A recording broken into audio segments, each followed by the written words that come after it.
Rebuilding yourself is not about making huge, overwhelming changes all at once.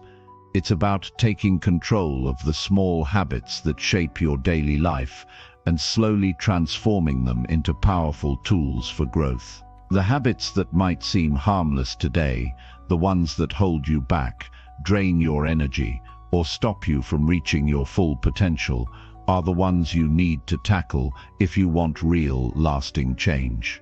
You might not notice them at first, but they're there, affecting your mindset, your productivity, and your ability to achieve your goals. In this guide, we'll take a close look at how you can remove those weak habits, one by one. The process won't always be easy, and it will require patience, but it's doable, and it's worth it. If you feel stuck or frustrated with where you are, or if you've tried to make changes before but never stuck with them, this is your chance to start fresh. By focusing on small, manageable steps, you can shift your mindset, build discipline, and take control of your future. The goal here is simple: to help you kill off the habits that weaken your resolve and replace them with stronger, healthier routines that will move you closer to success. Every day you make a conscious choice to break away from what's holding you back. You're stepping into a better version of yourself.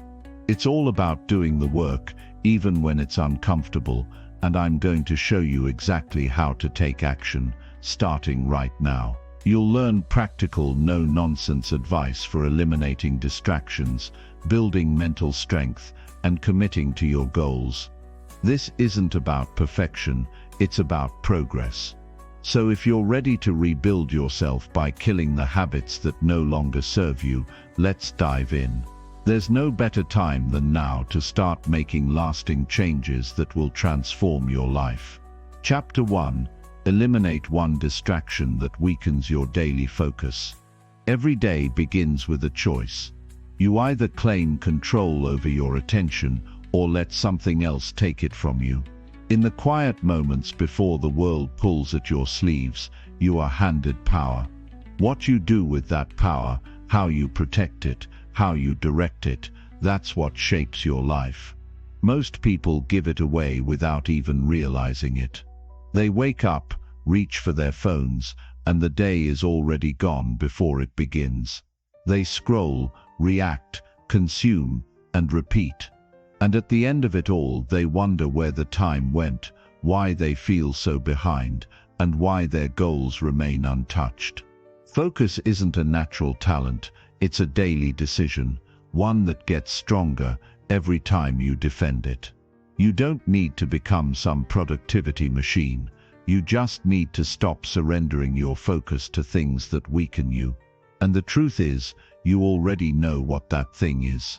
That one distraction that always pulls you away from what matters. Maybe it's your phone, maybe it's certain people, maybe it's that voice in your head that convinces you to put things off until later. Whatever it is, it's stealing more than your time, it's stealing your potential. And the longer you allow it, the more it becomes a habit, a pattern, a lifestyle that slowly pulls you away from the person you know you could be. To rebuild yourself, you must start by removing what's breaking you down, not in a dramatic way, but in a focused, deliberate, consistent way. Think about the last time you sat down to work, to think, to reflect, to write, to build something. How long did it take before your focus was interrupted? How many times did you reach for a device, open a tab, check something that didn't need to be checked? These tiny moments seem harmless, but they compound. They fracture your focus, drain your mental energy, and train your brain to live in a distracted state. And you can't build anything solid on a shaky foundation. You rebuild your foundation by protecting your time like it matters. Because it does. You can always get more money, more opportunities, even more connections. But you can never get back time spent on useless things. That's why killing your weak habits begins with eliminating one distraction that weakens your daily focus. Not 10, not all, just one. And it has to be the one you know is holding you back the most. Maybe it's the way you start your day. Instead of waking up with intention, you let yourself get pulled into other people's lives through a screen. Before you've had a chance to think your own thoughts, you're already reacting to someone else's. That one habit alone can derail your entire day. You start by checking one thing, then another, and before you know it, an hour has passed, and you haven't done anything that moves you forward. That's not just a distraction, it's a trap. And the worst part, you don't even feel it happening. Because distractions are designed to feel good in the moment. That's what makes them dangerous. They reward you with short-term comfort at the cost of long-term progress. And this is where most people get stuck. They think the solution is to do more, hustle harder, cram in more tasks. But that's not the answer. The answer is subtraction. Do less of what weakens you, remove what makes you scattered, and what remains will be enough. That's the power of elimination. Not everything in your life needs to be optimized.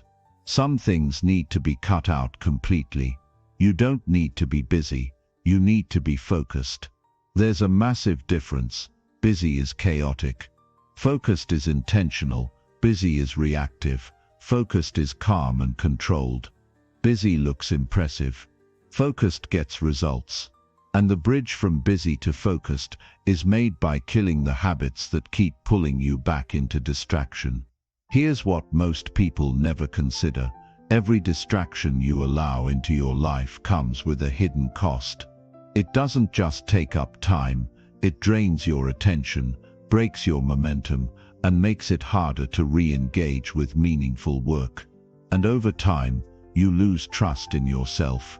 You start to doubt your ability to follow through. You feel scattered, behind, and out of sync with your own goals. That's not because you're lazy. It's because you've let too many weak habits take control. And those habits, once installed, don't leave easily. They get comfortable, they blend in, they become part of your routine. You don't even question them anymore.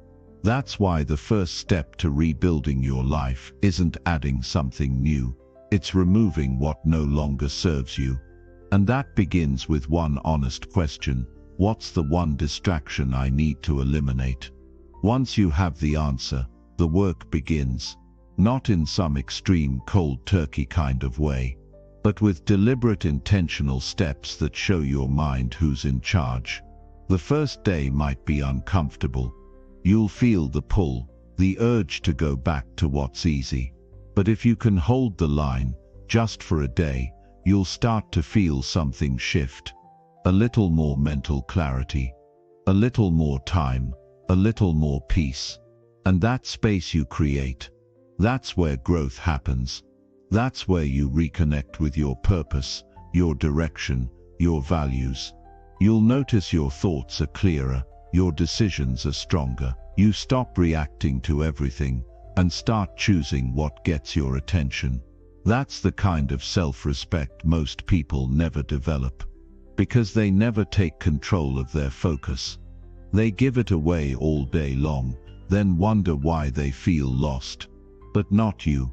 You're not here to live that way. You're here to rebuild yourself.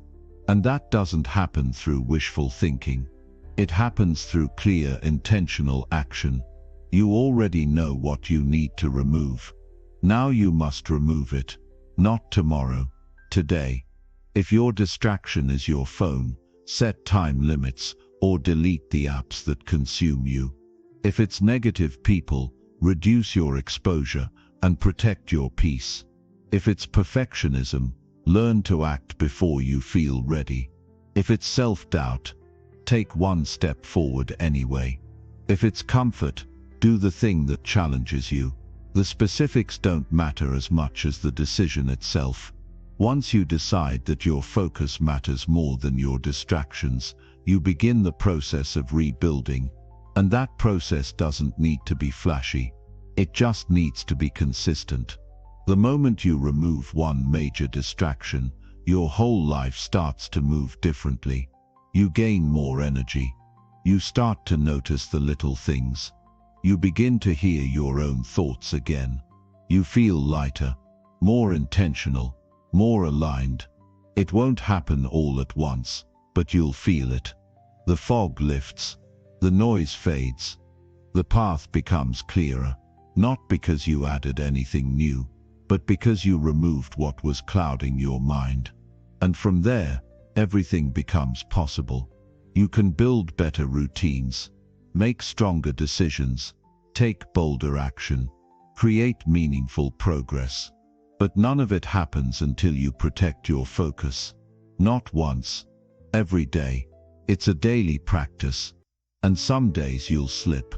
You'll fall back into the distraction. That's okay. What matters is how quickly you come back.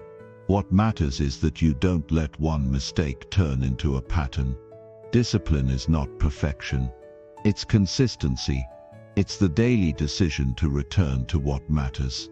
You'll find that the more you eliminate, the more you become. You won't need to do more. You'll just waste less. You'll be more present. You'll get more done. You'll feel stronger, calmer, sharper. Not because you're working harder, but because you're no longer working against yourself. This isn't about productivity. It's about self-respect. It's about living in a way that reflects who you want to be. If you want to be focused, then protect your focus. If you want to be strong, eliminate what makes you weak. If you want to live with purpose, remove what distracts you from it. You don't need to fix everything today. You just need to eliminate one thing that's breaking you. Just one. Start there. Build from there. One decision. One shift. One better day. That's how you begin. That's how you win. And once you feel the power of that first change, you won't stop. You'll keep going. Because you'll know that you're not just changing habits, you're changing your life. Chapter 2. Wake up early and take control of your day. Waking up early is more than just a productivity trend. It's a decision to live with control and intention. When you wake up early, you're not just starting your day before the rest of the world. You're taking ownership of your time. You're choosing to lead your life instead of reacting to it. And that small decision, made daily, begins to rewire the way you think, feel, and act. Most people wake up in response to their environment. Their alarm goes off at the last possible moment. They rush, they scramble, they start their day already behind. There's no time to think, no space to breathe, and no control over what happens next. That's not a routine, it's survival. And when you live like that long enough, you begin to feel like life is just happening to you. You lose your sense of direction. Your goals get buried under distractions. Your discipline weakens. But there's another way. A way that starts with rising before the noise, before the obligations, before the world asks anything of you. In those early hours, you create space, mental space, emotional space, creative space. You begin your day on your own terms. And in doing so, you reclaim something most people never realize they've lost: the ability to decide how your life unfolds. When you wake up early, the world is quiet. That silence isn't empty, it's powerful. In that stillness, your mind is clearer, your thoughts are sharper, and your energy is undisturbed. You can hear yourself think. You can connect with your goals. You can set your direction with intention, not impulse. And that creates a ripple effect that carries through your entire day. You don't have to be a morning person by nature to start waking up earlier. It's not about personality, it's about priorities. You have to want a better life badly enough to interrupt your comfort. And let's be real, waking up early isn't easy, especially in the beginning. It requires discipline, it requires sacrifice. But every meaningful change in your life will demand that from you. Nothing great is built from ease. Progress comes from doing what most people won't. From choosing structure over chaos. From choosing responsibility over convenience. When you decide to rise early, you send a message to yourself: I am in charge of my life. I am no longer waiting to be motivated. I am no longer drifting through the hours. I am setting the tone, setting the pace, and setting the standard. This one habit, waking up earlier, can improve everything else. You'll have time to think before the rush. You'll be able to plan instead of panic. You'll start your day in a calm and centered place instead of a chaotic one. And when your mornings change, your mindset changes. Your mornings shape your focus, and your focus shapes your actions. So if you want to create lasting change, start with your mornings. You might be wondering, what should I actually do in the early hours? The answer is simple: whatever moves you forward. That could be journaling, exercising, reading, planning, praying, meditating, working on a goal, or simply sitting in silence to prepare your mind for the day. The point isn't to fill your morning with tasks, it's to use that time intentionally. To grow, to reflect, to prepare. Waking up early doesn't mean you need to start doing more. It means you start doing the right things first. You prioritize what matters before distractions take over. You protect your goals from the demands of the world, because once the day gets going, everything competes for your attention. But in the morning, your time is yours. That's why the first hour of the day is so important. It's your foundation. If you spend it wisely, everything you build on top of it becomes stronger. But if you waste it, the rest of the day often unravels. That first hour sets your energy, your mindset, and your momentum. This doesn't mean you need to wake up at 4 a.m. and run 10 miles. It simply means you stop sleeping through your life. You stop treating the morning like a burden and start treating it like an opportunity, because it is. The opportunity to begin again, to reset, to realign with your values, to be the person you want to be before the world tells you who to be. And yes, it will be hard at first. Your mind will resist. Your body will protest. But that resistance is part of the transformation. When you overcome it, you begin to build trust in yourself. You begin to show up, even when it's uncomfortable. And that's where confidence is built, not in the easy moments, but in the ones that require effort, discipline, and commitment. You'll be surprised how quickly your energy begins to change once you start waking up with purpose. You'll feel more grounded, more in control, more present. Your days will no longer feel like something to survive. They'll become something you're creating, shaping, and leading. That shift is powerful, and it starts with the decision to begin earlier. This habit also teaches you to value your time. When you start your day with purpose, you begin to protect your time more fiercely. You stop wasting hours on meaningless things. You become more selective with your attention.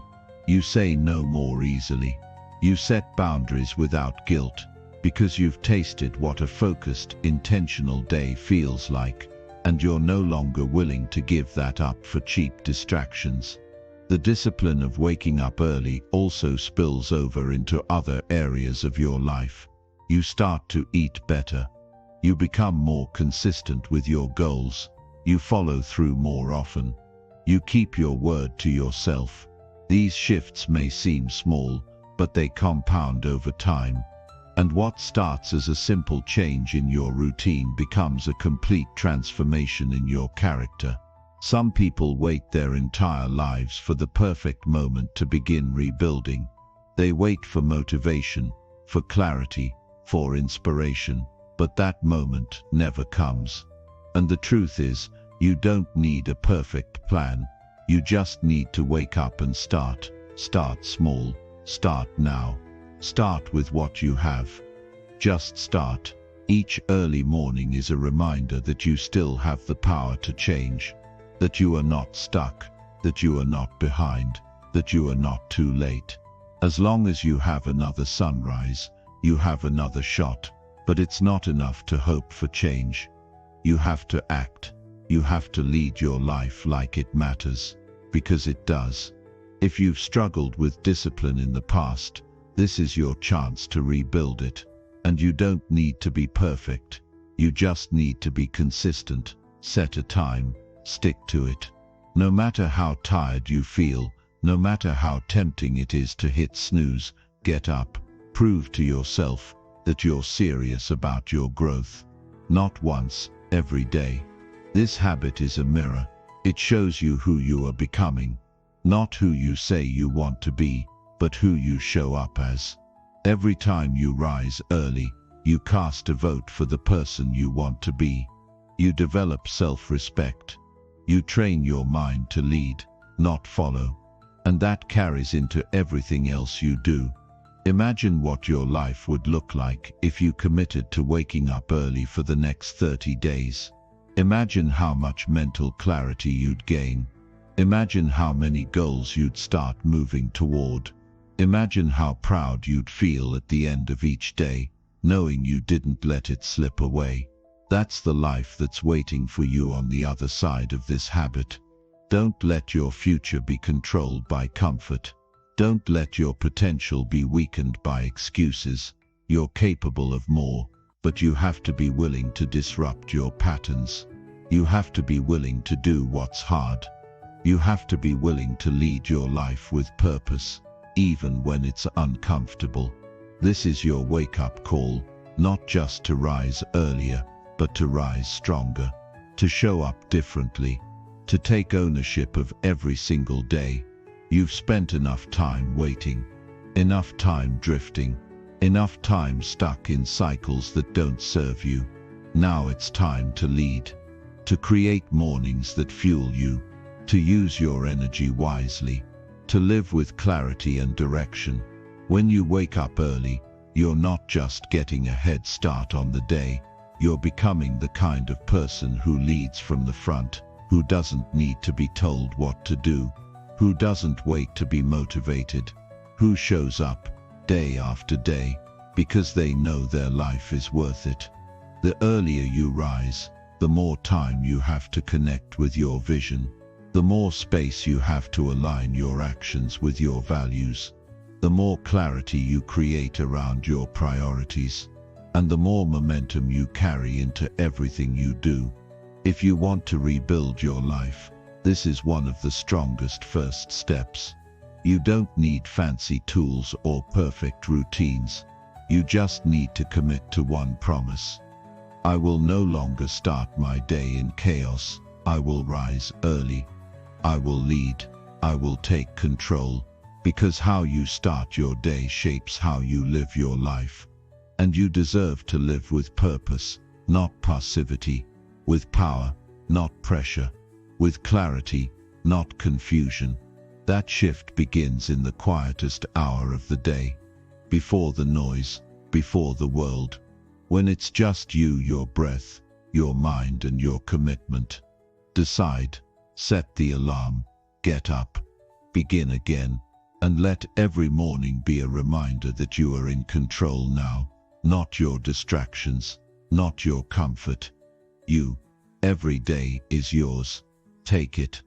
Chapter 3. Cut out excuses and take full responsibility now. Every excuse you make delays the life you're capable of living. It doesn't matter how convincing it sounds in your head. It doesn't matter how many other people agree with it. The truth is, every time you make an excuse, you are giving your power away. You're choosing to remain stuck. You're choosing to stay exactly where you are, hoping that maybe one day things will get easier, better, more convenient.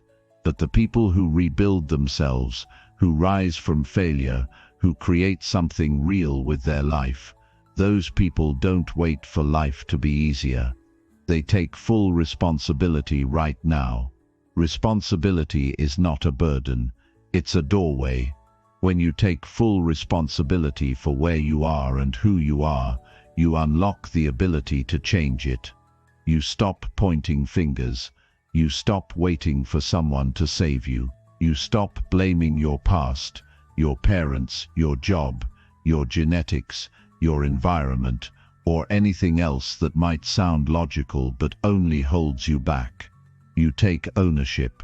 You say, "This is my life, and I will lead it." That's the moment your mindset begins to shift. That's the moment you go from victim to leader, from waiting to acting, from drifting to building. Excuses are always easy. They always sound reasonable. That's why so many people fall into them. But easy doesn't lead to growth. Easy doesn't push you to evolve. The people who make excuses might avoid short-term discomfort, but they pay with long-term regret. You don't want that. You don't want to look back and realize you spent years rationalizing your inaction. You don't want to realize you were the only thing standing in your way. That's why you must cut out the noise and confront yourself with honesty. Brutal honesty. Because until you do, nothing will change. You might say you don't have time, but the truth is, you have time for what you prioritize. If it matters enough, you will find a way. If it doesn't, you'll find an excuse. You might say you don't feel ready, but no one ever feels fully ready to change. Readiness is not a feeling, it's a decision. And that decision can happen today, not tomorrow, not next week. Now, you might tell yourself that it's not your fault. And maybe it's not. But even if it's not your fault, it's still your responsibility. Life is not about fairness. It's about what you do with what you have. Taking full responsibility means you stop negotiating with your weaknesses. You stop trying to justify your inaction. You stop pretending that the world owes you something. It doesn't.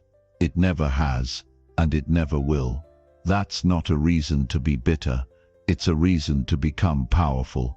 Because when you stop expecting life to hand you success, you begin building it with your own two hands.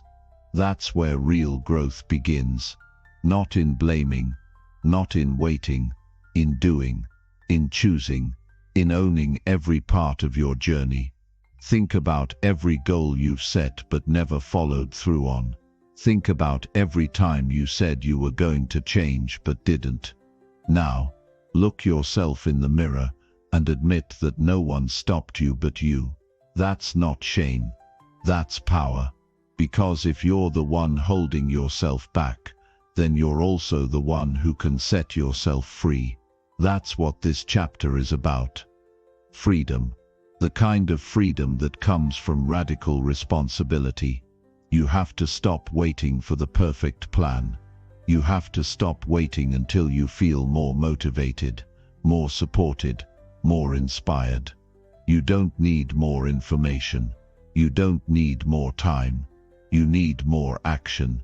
You need to take responsibility for your choices, for your schedule, for your habits, for your outcomes. And yes, some things in life will be outside your control, but your response will never be. And your response is where your power lives. The people who transform their lives don't wait for their circumstances to change. They change themselves. They rise early. They sacrifice comfort. They say no to distractions. They stop blaming everyone and everything around them. They stop pretending they're helpless. They look around at their life, no matter how hard it is, and say, "This is mine to fix."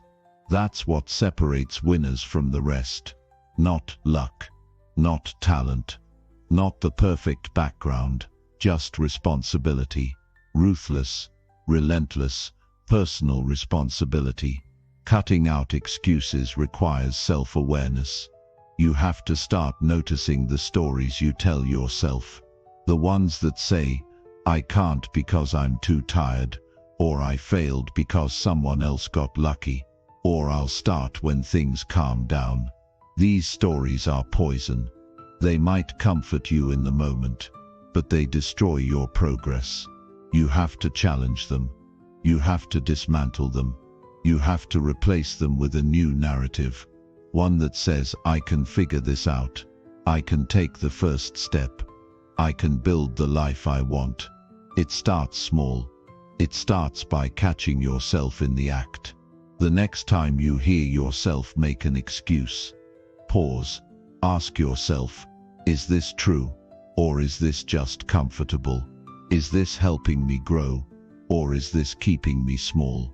That moment of awareness is the beginning of change. That's where you start to take your power back. And once you see how often you've been holding yourself back, you'll never want to go back to that mindset again. Taking responsibility doesn't mean you have to fix everything overnight. It just means you stop denying that it's yours to fix. You start with one area of your life. Maybe it's your health. Maybe it's your work ethic. Maybe it's your relationships. You pick one and you commit. You stop blaming. You stop making excuses. You do the work every day, whether you feel like it or not. And as you build discipline, something incredible happens. You begin to trust yourself again. That trust is everything. When you trust yourself, you don't need motivation. You don't need constant praise. You don't need anyone to push you. You become self-led. That's the kind of strength that builds resilience. That's what turns goals into reality. But it only happens when you stop running from responsibility and start leaning into it. Some people spend their entire lives running from responsibility. They blame the government, their boss, their upbringing, their genetics. They collect excuses like trophies, thinking they're protecting themselves. But what they're really doing is giving up their power. They're saying, I'm not in control. And as long as they believe that, they'll never grow. They'll stay stuck. Not because they can't change, but because they won't own their power to change. Don't be one of those people. Be the one who steps up. Be the one who says no more hiding, no more blaming, no more waiting. Be the one who leads yourself forward even when it's uncomfortable, even when it's inconvenient, even when no one else is watching. That's what responsibility looks like. And it's the first real step toward rebuilding your life. You don't need anyone's permission to change. You don't need perfect conditions. You just need to stop letting excuses make your decisions for you. From this moment on, you are responsible for your time, your energy, your growth, and your outcomes. If you fail, it's on you. If you succeed, it's because of you. That's how leaders think. That's how high performers live. That's how transformation begins. You'll notice that the people who grow the most are the ones who take the most responsibility. They don't wait for things to go their way. They adapt. They course correct. They hold themselves accountable. And because of that, they keep evolving. Even when things go wrong, they own it. They ask, what can I learn? How can I do better? That mindset turns every setback into fuel. If you want to rebuild yourself, stop looking for who to blame. Start asking how to take control. Your energy is too valuable to waste on resentment. Your time is too precious to give away to excuses. Your potential is too important to be buried under fear. It's time to rise, to face the truth, to make hard decisions, and to lead your life like it matters, because it does. This is not just about habits. It's about identity. You are becoming someone new, someone who doesn't need to hide behind excuses, someone who takes full ownership of their path, someone who lives with integrity. That's not just powerful, it's rare. Most people never reach that level of self-leadership, but you can. And it starts now. Start by writing down one area of your life where you've been making excuses. Be honest. Then write the truth. What can you do today to take ownership of that area? It might be a small step, but it's a real one. And once you take that step, take another and another. Stack those wins. Build that momentum. Refuse to turn back. Responsibility is not a punishment. It's your path to freedom. When you stop making excuses, you stop living in fear. You stop waiting for permission. You stop avoiding reality. You start doing. You start growing. You start winning. Excuses are loud. They fill your head with reasons to stop. But responsibility is quiet. It doesn't beg for attention. It just acts. It moves. It builds. It leads. And the more you lean into it, the stronger you become. You've carried excuses for long enough. They've weighed you down, slowed your progress, and stolen your time. It's time to put them down. It's time to walk lighter, stronger, clear. Because when you cut out excuses, you create space for focus, for clarity, for discipline, for growth. This is your moment. Take it. Own your choices. Own your time. Own your story. You don't need to wait for anything else to begin. You already have what you need. The only thing missing is your decision to stop blaming and start building. Do that, and you'll unlock a level of strength, freedom, and control that changes everything. Chapter 4. Build a morning routine that sharpens your mindset. How you start your day defines the direction of your life. The first hour of your morning is not just a block of time, it's a foundation. It sets the tone for how you think, act, feel, and respond to every challenge that comes your way. If you roll out of bed late, scroll through your phone, skip breakfast, and rush into the chaos of the world, your mindset becomes scattered. You start the day on defense. You react to the world instead of building yourself first. And once you fall into that reactive pattern, the rest of the day feels like you're chasing after control you never really had. But when you choose to build a disciplined morning routine, everything begins to shift. You reclaim the first part of your day for yourself, not for notifications, not for the opinions of others, not for distractions, just for you.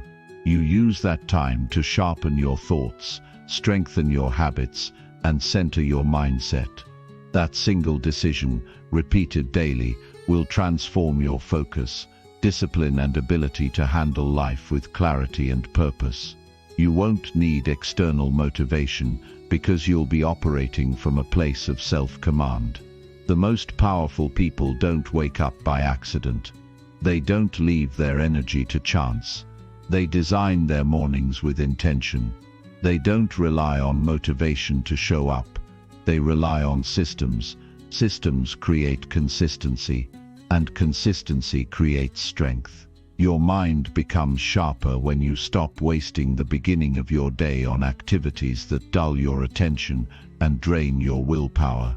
Instead of starting your day with noise, you begin it with structure. That's how you become dangerous in the best way possible. You don't need a complicated or trendy routine. You need something that works. You need something you can repeat. And most importantly, you need something that makes you stronger mentally, not just busy physically. A sharp morning routine isn't about checking boxes. It's about building mental toughness, creating internal clarity, and choosing the person you want to become before the rest of the world tries to decide that for you. The first thing you do when you wake up matters more than you realize. It trains your brain. It directs your energy. If the first thing you do is reach for your phone, you're feeding your mind chaos before it's ready. You're letting the outside world hijack your thoughts before you've even had a moment to breathe. And over time, that single choice builds a passive mindset, one that's reactive, distracted, and emotionally fragile. But if the first thing you do is ground yourself in purpose, the rest of your day begins to align with that strength. Start by waking up with intention. Don't hit snooze. Don't negotiate with your alarm. Get up when you said you would. That alone builds self-respect. That small promise you keep to yourself is the first win of the day, and that win matters. It tells your mind, I lead. I follow through. I don't wait to feel ready. I act. When you do that consistently, your confidence grows, not from words but from action. Once you're awake, resist the urge to dive into distractions. Protect your mental space. Give yourself time to wake up in stillness. Your mind is most impressionable in the first few moments of the day. Don't fill it with noise. Fill it with clarity. Sit with your thoughts. Breathe deeply. Stretch your body. Drink water. Move slowly and intentionally. These things may seem simple, but they're powerful. They create space between you and the chaos of life, and in that space you reclaim control. After you ground yourself, feed your mind. Read something meaningful. Not gossip, not shallow entertainment. Something that challenges you to think. Something that nourishes your perspective. Even 10 minutes of reading can shift your mindset for the rest of the day. You're training your brain to seek wisdom over noise. You're building mental resilience by choosing growth over stimulation. That's not a small habit, that's a weapon.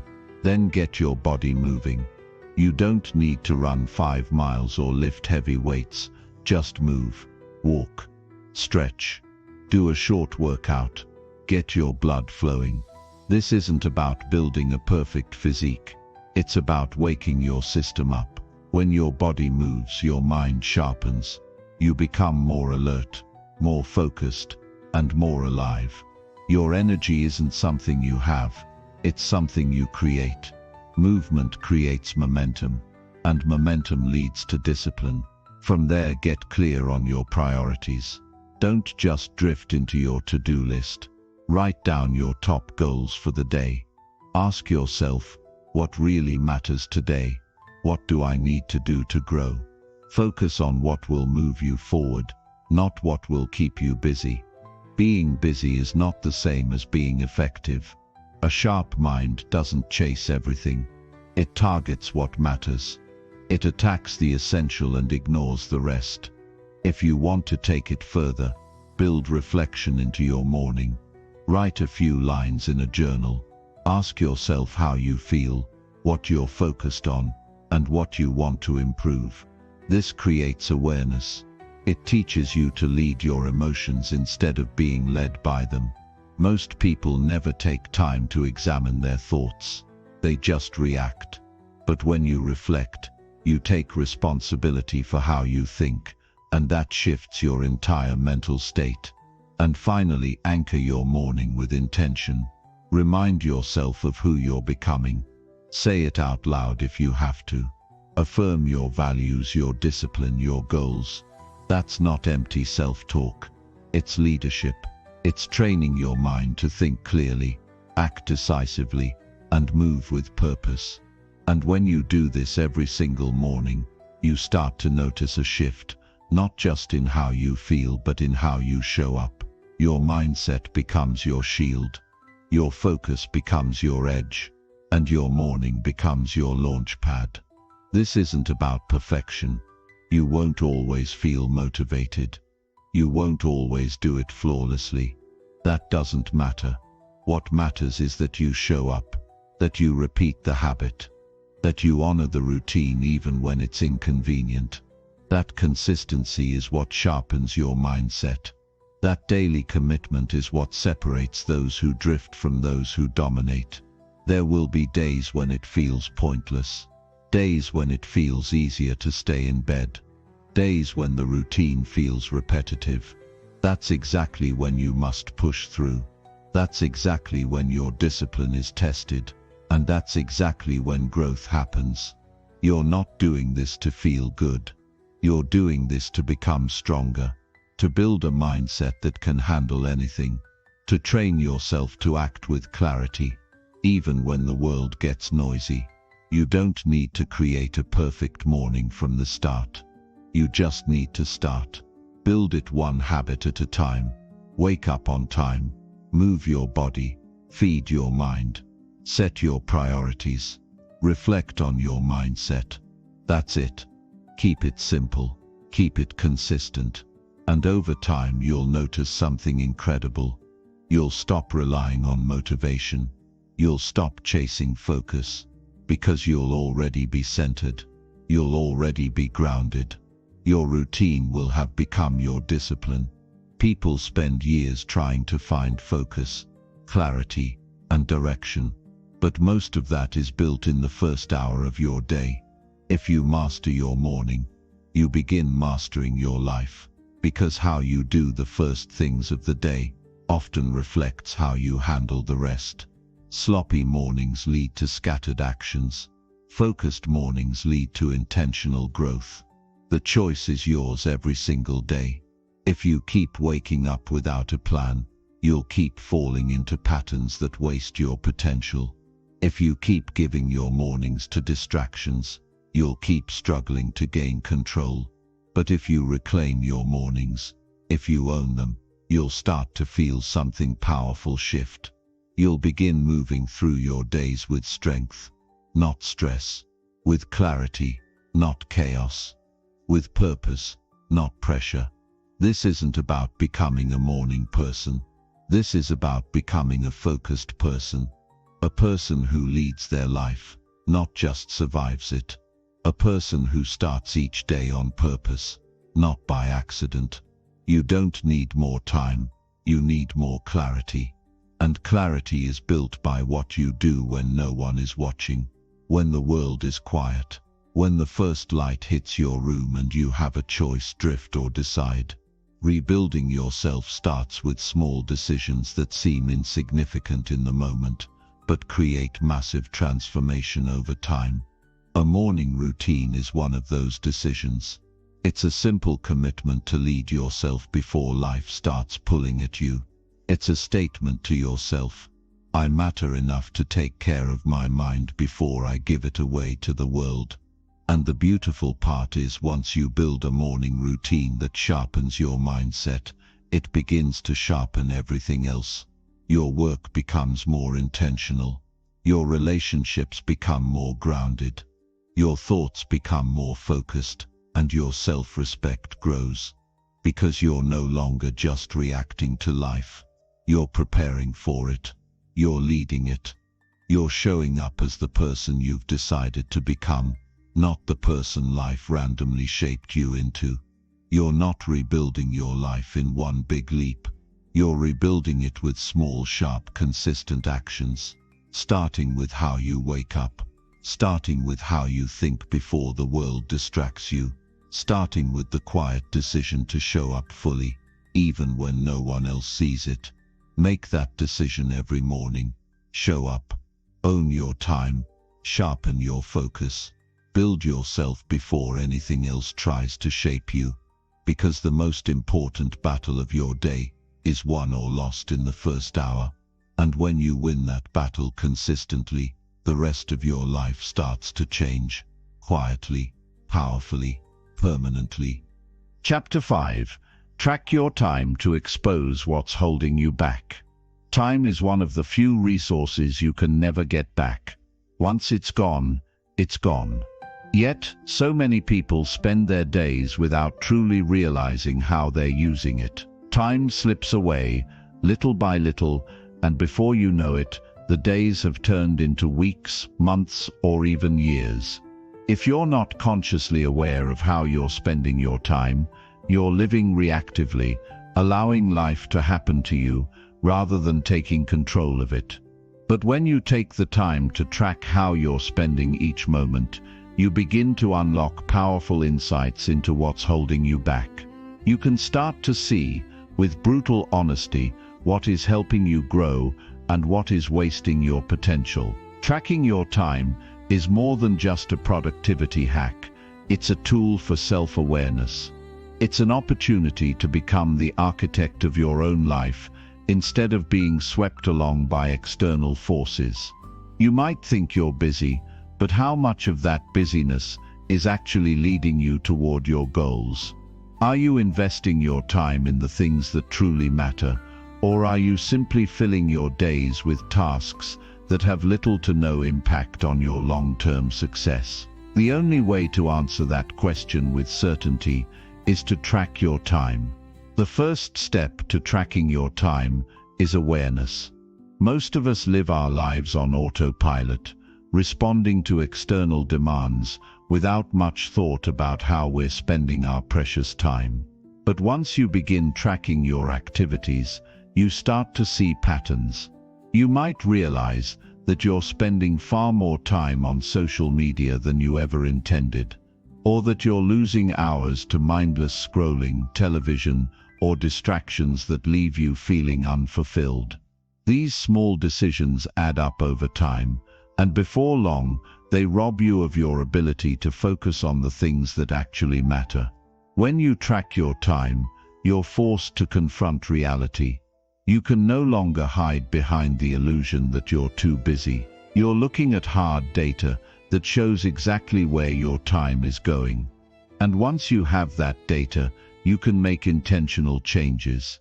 If you see that you're spending too much time on low-value activities, you can begin to make conscious decisions to eliminate them.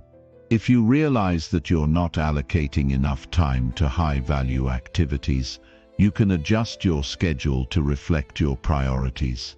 The second step in time tracking is honesty. If you're going to track your time effectively, you have to be brutally honest with yourself. Don't leave anything out, even if it feels uncomfortable. If you're spending more time than you'd like to admit on things like watching TV or scrolling through social media, don't sugarcoat it. Acknowledge it for what it is: wasted time. The key here is not to judge yourself, but to understand the truth of how you're spending your time.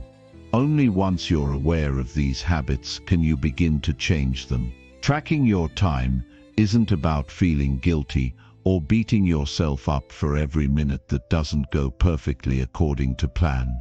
It's about gaining clarity on how your habits align or don't align with your goals. Once you understand where your time is going, you can take steps to redirect it toward more meaningful activities. You have to ask yourself, am I spending my time in a way that moves me closer to my dreams, or am I simply getting through the day? To track your time effectively, start by documenting everything you do for at least a few days. Don't worry about being perfect. Just start writing down what you're doing and for how long. It might be as simple as using a notebook, a time tracking app, or a spreadsheet. The goal is to get as specific as possible. Don't just write down work, break it down into tasks. For example, emailing clients or writing a report are much more insightful than just work. The more detailed you are, the more you'll learn about how you're spending your time. At the end of each day, take a moment to review what you've tracked.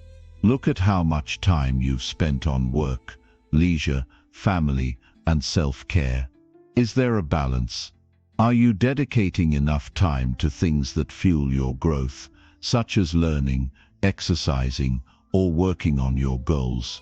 Are there areas where you're over-investing your time, like social media, watching TV, or engaging in conversations that don't contribute to your growth?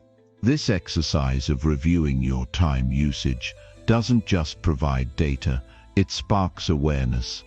It can be eye-opening to see how much time is spent on things that don't serve you. That moment of realization can be uncomfortable, but it's also a powerful catalyst for change. Once you see the patterns of how your time is being misused, you can start making changes.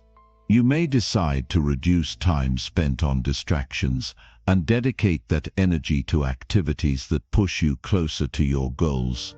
But time tracking goes beyond just identifying where your time is wasted.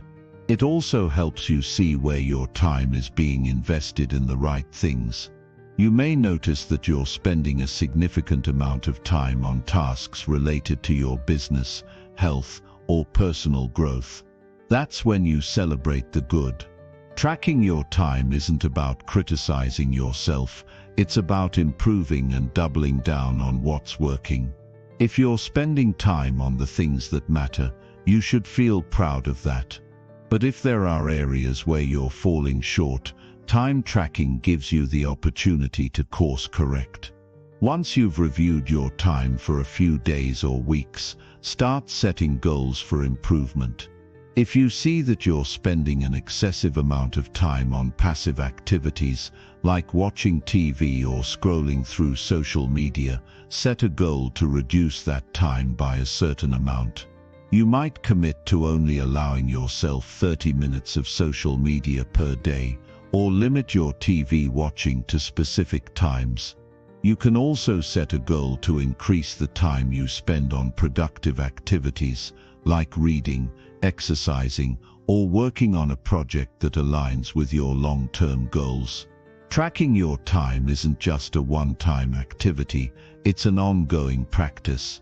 As you continue to track your time, you'll begin to notice more subtle patterns. You'll see what time of day you're most productive and when you tend to fall into distractions. You might realize that you're more focused in the morning, so you can reserve your most important tasks for that time. Or you might discover that late evenings are a time when you tend to waste time scrolling through your phone, so you can establish boundaries for that time block. The more you track your time, the more you'll become aware of your natural tendencies. You'll start to understand your energy levels, your productivity cycles, and your habits. Armed with this knowledge, you can start making more intentional decisions about how to structure your days. You'll learn to optimize your time for maximum productivity and personal growth. Ultimately, tracking your time is about making your time work for you, not the other way around. It's about taking back control of your schedule and ensuring that the way you spend your time aligns with your goals. Time tracking isn't a one-time fix. It's an ongoing habit that can serve as a constant reminder of what you're working toward. It gives you clarity, direction, and accountability. It forces you to confront the truth about how you're spending your days and empowers you to make changes that lead to a better, more focused, and intentional life. Once you track your time, you'll realize how much power you have over your life. You have the ability to design your days and prioritize what matters most. It all starts with understanding where your time is going, and when you're ready to make a change, time tracking will be your guide. So take control of your time today. Track it, own it, and transform your future. Chapter 6. Replace scrolling with reading something that builds you. Every day, we are bombarded with an endless stream of information. With the tap of a finger, we dive into social media feeds, scrolling through news articles, memes, updates, and an overwhelming array of content. In many ways, it feels like we're being pulled into this never-ending cycle of digital consumption, constantly seeking something new, something entertaining, or even just a distraction from the day. But here's the reality. The hours spent scrolling through your phone, browsing social media, or consuming mindless content aren't helping you grow. They're not building you up. They're not pushing you toward your goals, and they're certainly not fostering your personal development.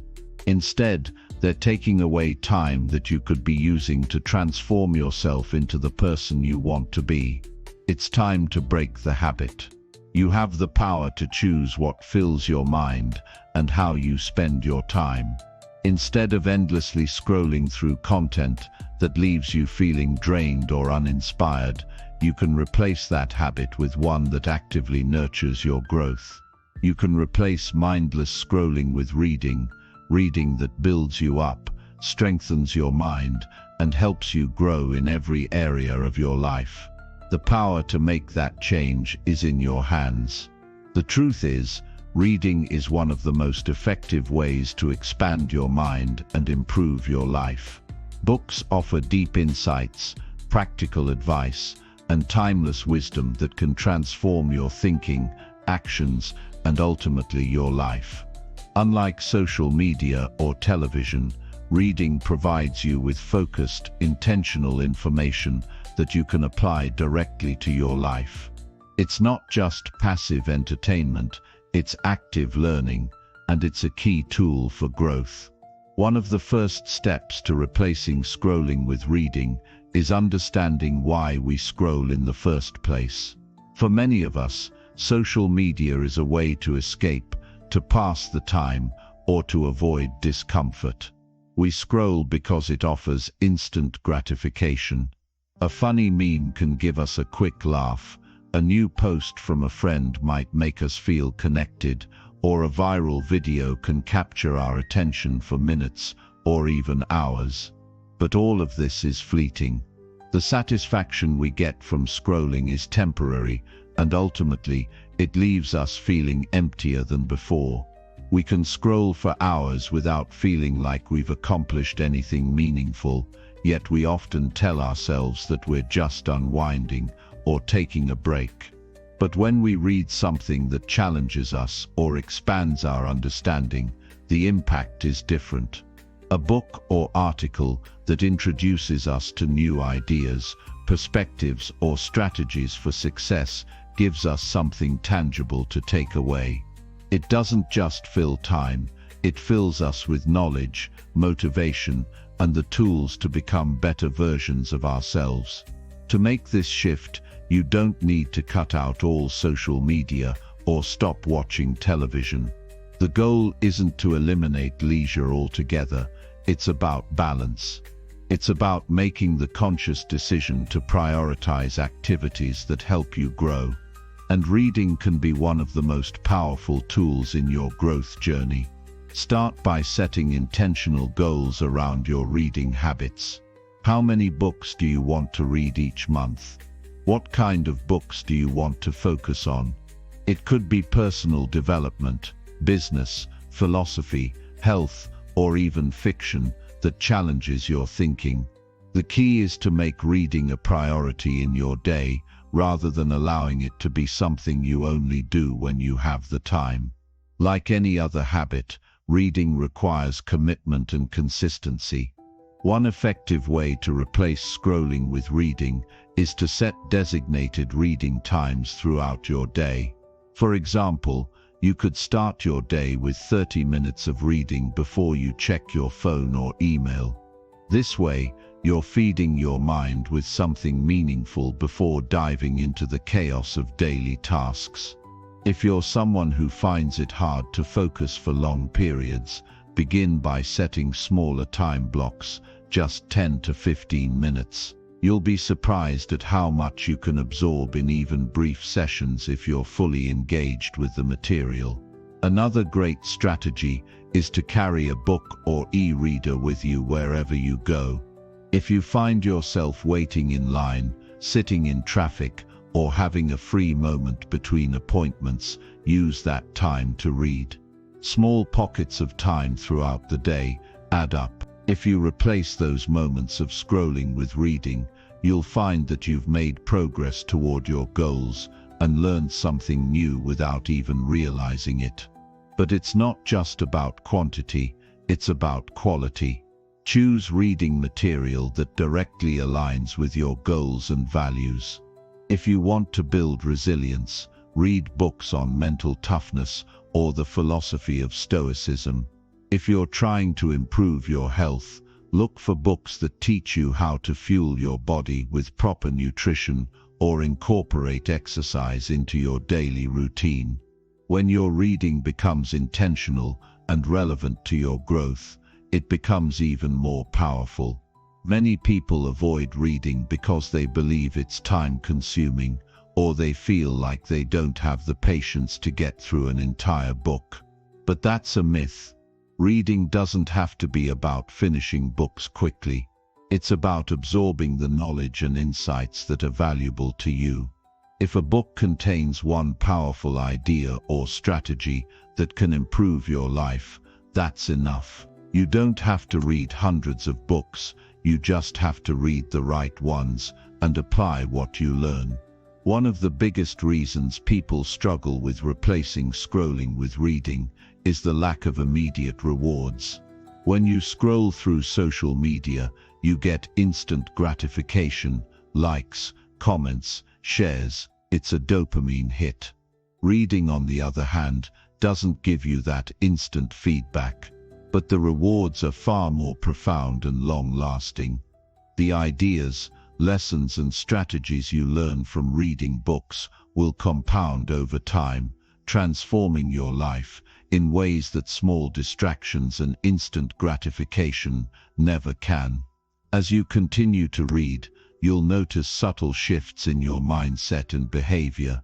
You'll start applying the concepts you've learned, making better decisions, and showing up more powerfully in your life. To keep yourself accountable, find ways to track your progress. Set reading goals for the week or month, and track how much you've read. Consider joining a book club or online community where you can discuss the books you're reading and share insights with others. Not only does this keep you motivated, but it also helps reinforce the lessons and strategies you've learned from the books. When you start to see how your reading is translating into real-world results, you'll be even more motivated to continue the practice. Replacing scrolling with reading is a simple but powerful way to transform your life. It requires a shift in mindset and a commitment to your personal growth. The time you would have spent mindlessly scrolling is now an opportunity to learn, grow, and become the best version of yourself. Every minute you invest in reading is an investment in your future success. Over time, those small changes will add up, and you'll look back with pride, knowing that you chose to invest in your mind and your growth, rather than wasting time on fleeting distractions. So take control. Replace scrolling with reading that builds you. Make a commitment to yourself to fill your mind with knowledge, wisdom and insights that empower you to live the life you deserve. Let go of distractions that drain your energy and replace them with activities that push you toward your goals. It's time to make a shift, one page at a time. Chapter 7. Create a plan and follow it without skipping steps. Creating a plan and following it through without skipping steps is one of the most powerful ways to build consistency and achieve long-term success. Many people find themselves overwhelmed by their goals because they haven't properly structured their journey. They have the ambition, the drive, and sometimes the ideas, but they lack a clear blueprint, and without that, they're just wandering aimlessly, hoping for the best. It's easy to get caught in the trap of feeling like you're doing something productive just because you're busy. But busy work doesn't always equal progress. A plan is more than just a list of tasks. It's a guide that keeps you grounded in your purpose, focused on your objectives, and on track to achieving them. It's your roadmap, and just like any journey, you need a clear path to follow. When you create a plan and stick to it, you're not just doing things for the sake of doing them. You're taking intentional actions that bring you closer to the life you want to build. But here's the catch. Creating a plan is one thing. Sticking to it is another. The temptation to skip steps or take shortcuts is always present, especially when things get tough or when the end goal feels far away. But here's the truth. Skipping steps doesn't help you reach your goal faster. It actually slows you down. Every step is important, and if you start cutting corners or avoiding certain parts of the plan, you risk missing out on critical lessons, insights, and skills that will only strengthen your foundation. It all starts with clarity. To create a solid plan, you need to have a clear vision of where you want to go. This isn't just about setting goals, it's about understanding the deeper purpose behind those goals. Why do you want to achieve this goal? What will it give you? What's the bigger vision behind it? Whether you're trying to build a business, improve your health, or develop a new skill, your plan should always align with your purpose. Without that clarity, you might find yourself veering off course or losing motivation along the way. Once you have that vision in mind, break it down into actionable steps. Think about what needs to happen every day, week, and month to get closer to that vision. What are the milestones you need to hit? What specific actions must you take to move forward? These steps should be clear, measurable, and realistic. Don't overwhelm yourself by thinking too far ahead. Just focus on what you can do today and this week to move in the right direction. The smaller the steps, the easier it will be to take consistent action. One of the most important aspects of following your plan is commitment. It's easy to start strong, but the true test comes when things get hard, when progress seems slow, or when distractions pull you away from your path. The key is to remind yourself that success isn't built on one giant leap. It's built on consistent small actions over time. If you skip steps or jump ahead too quickly, you lose the rhythm, and you may miss out on crucial elements that are designed to build your foundation. A crucial part of sticking to your plan is building in checkpoints. You can't just set a goal and forget about it. You need to regularly assess your progress. How are you doing? Are you staying on track, or are there areas where you're slacking off? This process isn't about self-criticism, it's about being honest with yourself. Regular reflection allows you to adjust your approach as needed, so you don't waste time repeating mistakes. If you see areas where you're skipping steps or cutting corners, it's important to recalibrate and get back on track. This process of checking in with yourself should be part of your plan from the beginning. If your plan involves a weekly breakdown of tasks, make sure you're reviewing your progress at the end of each week. If it's a larger goal, like writing a book, start by breaking it down into chapters or sections. Celebrate the small wins when you reach those milestones, and if you hit any obstacles, reflect on what's holding you back. Maybe there's a step you missed, or an aspect of the plan you didn't fully commit to. These reflections allow you to continuously adjust and refine your plan to make sure you stay on track. Another important factor is resilience. When you hit roadblocks or encounter failure, it's natural to feel discouraged. But setbacks are a part of the process. They don't mean you've failed, they simply mean you've encountered a challenge, and challenges can be turned into opportunities for growth. When you face obstacles, ask yourself, what can I learn from this? Adjusting your plan based on setbacks doesn't mean abandoning your vision. It means you're staying committed to the process and making sure you're moving forward, even when things don't go as expected. Accountability also plays a crucial role in following through with your plan. When you're working toward a big goal, it's easy to stay motivated for a while, but eventually, the excitement starts to fade.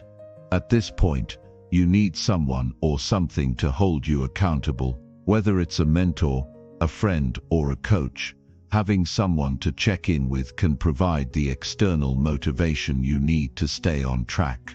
You can't rely solely on your own willpower. Accountability partners keep you honest and ensure you're doing the work, even when you'd rather skip a step or cut corners. Consistency is the secret sauce. Success is not about doing something big once in a while. It's about doing small, consistent actions every day that move you toward your goal. Consistency is what compounds over time. When you follow your plan and take the right actions every day, even if they seem insignificant in the moment, they accumulate and lead to massive progress in the long term. One of the most important reasons to stick to your plan and not skip steps is that every part of the process is teaching you something valuable. Even if you're not seeing immediate results, the small tasks and steps are molding your character and strengthening your resolve. These moments are shaping you into someone who can handle bigger challenges in the future. So, when you feel the urge to skip a step or take a shortcut, remind yourself that every part of the plan is part of your growth. There's no rush to the finish line, because it's not about getting there quickly. It's about becoming the kind of person who can achieve anything you set your mind to. As you follow through with your plan, you'll start to build momentum. You'll begin to see the progress, and that progress will fuel your motivation. There's no better feeling than seeing the results of your consistent effort.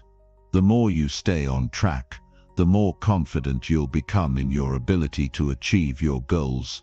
And the best part is, the process of sticking to your plan becomes easier over time. As you build the habit of following through, it becomes part of who you are. It becomes ingrained in your identity. One last thing to remember is that life happens. Sometimes, despite your best efforts, things don't go according to plan. You might get sick, face an unexpected crisis, or encounter a setback that completely derails you.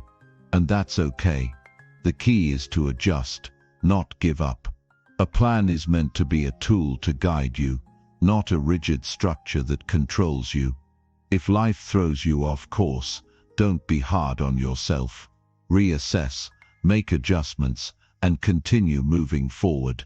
A plan is a living document, and you have the power to adapt it as needed. Building a life based on intentional action and following through with your plan is what will set you apart from the majority of people who simply go through the motions. The small steps that seem insignificant now are the ones that will lead to big success in the future.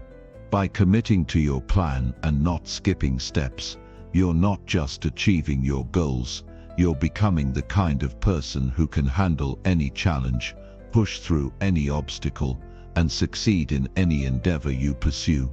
So, commit to your plan, stay consistent, don't skip steps, and watch as you transform your life, one action at a time. Chapter 8. Say no to things that do not grow you. Saying no is one of the most powerful decisions you can make in your life. It's the decision to take control of your time, energy, and focus, and to protect your personal growth.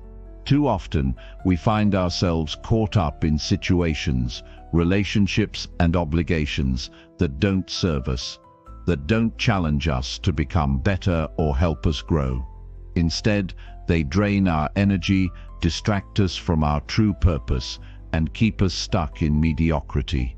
We live in a world full of distractions, demands, and expectations from every corner. Friends, family, work, social media, and even our own inner voices, all of them are constantly calling for our attention. But here's the reality. If you say yes to everything, you end up saying no to yourself. Every time you agree to something that doesn't align with your personal growth, you are sacrificing your potential. And over time, those sacrifices accumulate, leading to stagnation instead of progress. Learning to say no is about setting boundaries, protecting your focus, and prioritizing the things that truly matter to you. It's about understanding that your time and energy are finite, and that every moment you spend on something that doesn't contribute to your growth is a moment you can never get back.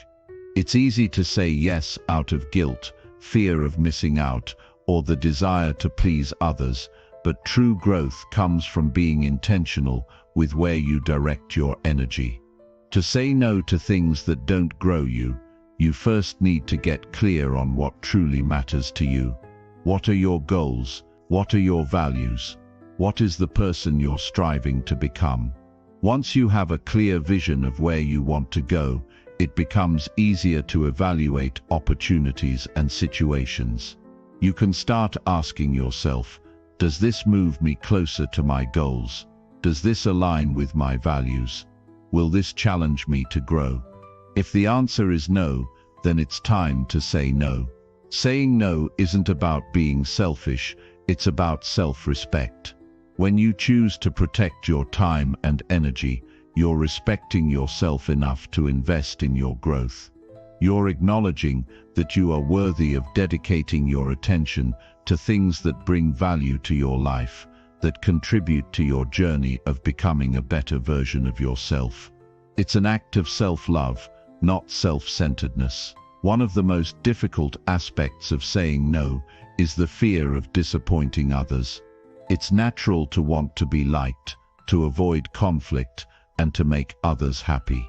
But you must remember that no one can grow at their fullest potential by constantly saying yes to others at the expense of their own development. When you say yes to everyone, you stretch yourself too thin, leaving nothing for the things that truly matter. Saying no doesn't mean you're rejecting others. It simply means you're prioritizing yourself and your journey. You might also face the temptation to say yes out of obligation. Maybe it's a family commitment, a social event, or a work responsibility that doesn't align with your goals, but feels like something you have to do. But the truth is, your time is too precious to waste on things that don't support your growth. It's important to be honest with yourself about where your energy is going. Will this event, this task, or this obligation help you become a better person? If not, saying no is an act of preserving your energy for the things that truly matter. One of the most powerful ways to say no is by getting comfortable with discomfort. Often, when we feel pressured to say yes, it's because we fear the discomfort of saying no. We fear that people will be upset with us, or that we'll be seen as uncooperative or rude. But the reality is, those fears are often exaggerated. Most people will understand if you respectfully decline their request, especially if you have a valid reason.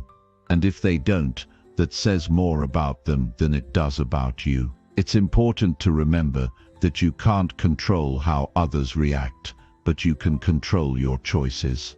You have the power to decide what's best for you.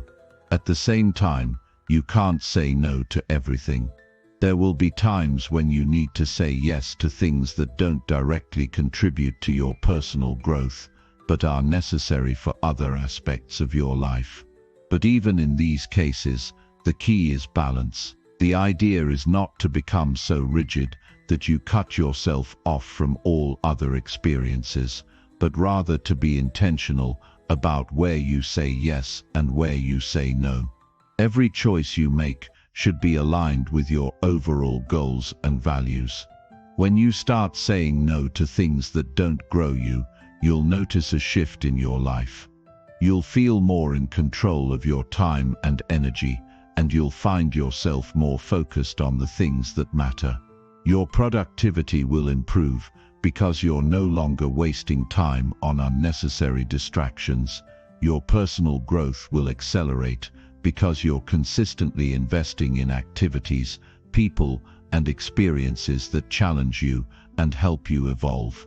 Saying no can also create space for the things that truly nourish your mind, body, and soul. When you stop saying yes to things that drain you, you free up time for things that bring you joy, fulfillment, and growth. You can spend more time working on your personal development, pursuing your passions, and building the life you've always dreamed of. You can focus on the things that make you feel alive, that push you out of your comfort zone, and that help you become the best version of yourself. A key part of saying no is learning to trust yourself. You need to trust your intuition and your inner voice to guide you in the right direction.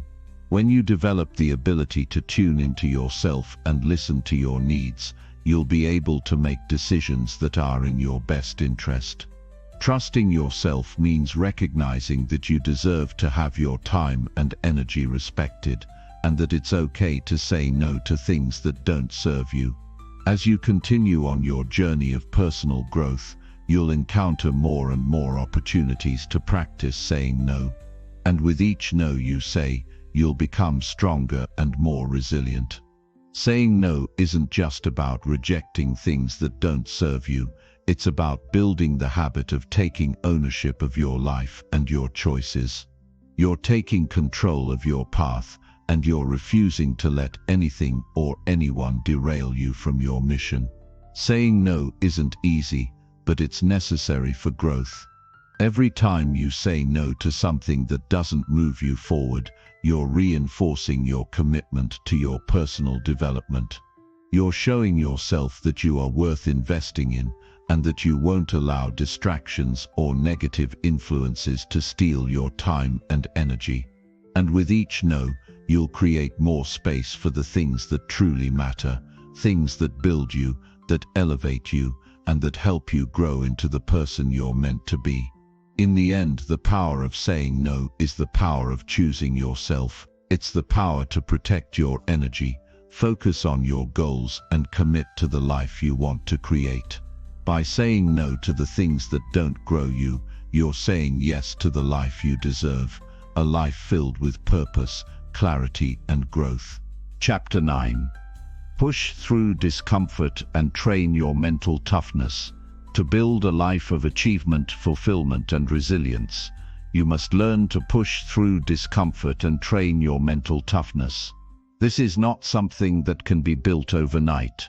It requires patience, practice, and a willingness to face the challenges that come your way. Mental toughness is the ability to endure discomfort, confront adversity, and keep pushing forward even when everything inside of you is screaming to quit. It's the difference between those who achieve greatness and those who give up just before reaching it. The journey of personal growth is paved with obstacles, discomfort, and moments of doubt.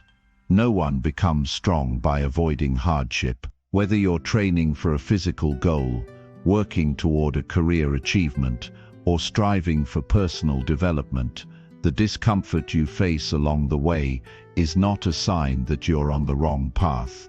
Instead, it's a sign that you're growing, evolving, and pushing the boundaries of what you thought was possible. Mental toughness is not about being cold-hearted or indifferent to pain. It's about embracing the discomfort that accompanies growth and learning to use it as fuel. Every time you face a challenging situation, you have a choice. You can either back down and let the discomfort control you, or you can rise up and let it push you toward your greater potential. The key to mastering mental toughness is understanding that discomfort is not your enemy. It's your greatest ally. It starts with reframing your perspective on discomfort. Instead of seeing discomfort as something to be avoided, start viewing it as a signal that you are on the right path. It's a reminder that you are pushing yourself beyond your comfort zone. In fact, growth happens only when you push past the limits of what you're used to. Every time you do something that makes you uncomfortable, you are expanding your capabilities, honing your strength, and reinforcing your resilience. One of the greatest sources of discomfort is fear. Fear of failure, fear of judgment, fear of not being good enough. These fears can paralyze you, preventing you from taking action and pushing through tough times. But the truth is, fear is often a sign that you are about to do something significant. If you're not feeling fear or discomfort, you're likely not challenging yourself enough. When you begin to push through fear and take action in spite of it, you are training your mind to be strong. You are conditioning yourself to face whatever comes your way with confidence and resilience. Another key aspect of mental toughness is discipline. Discipline is what keeps you going when motivation fades.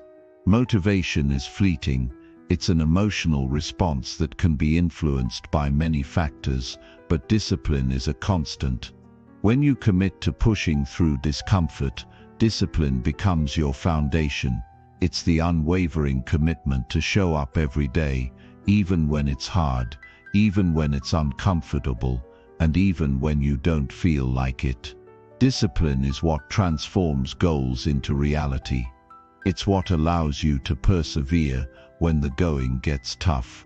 You might be thinking, but it's hard. I don't want to do this. It hurts. That's the point.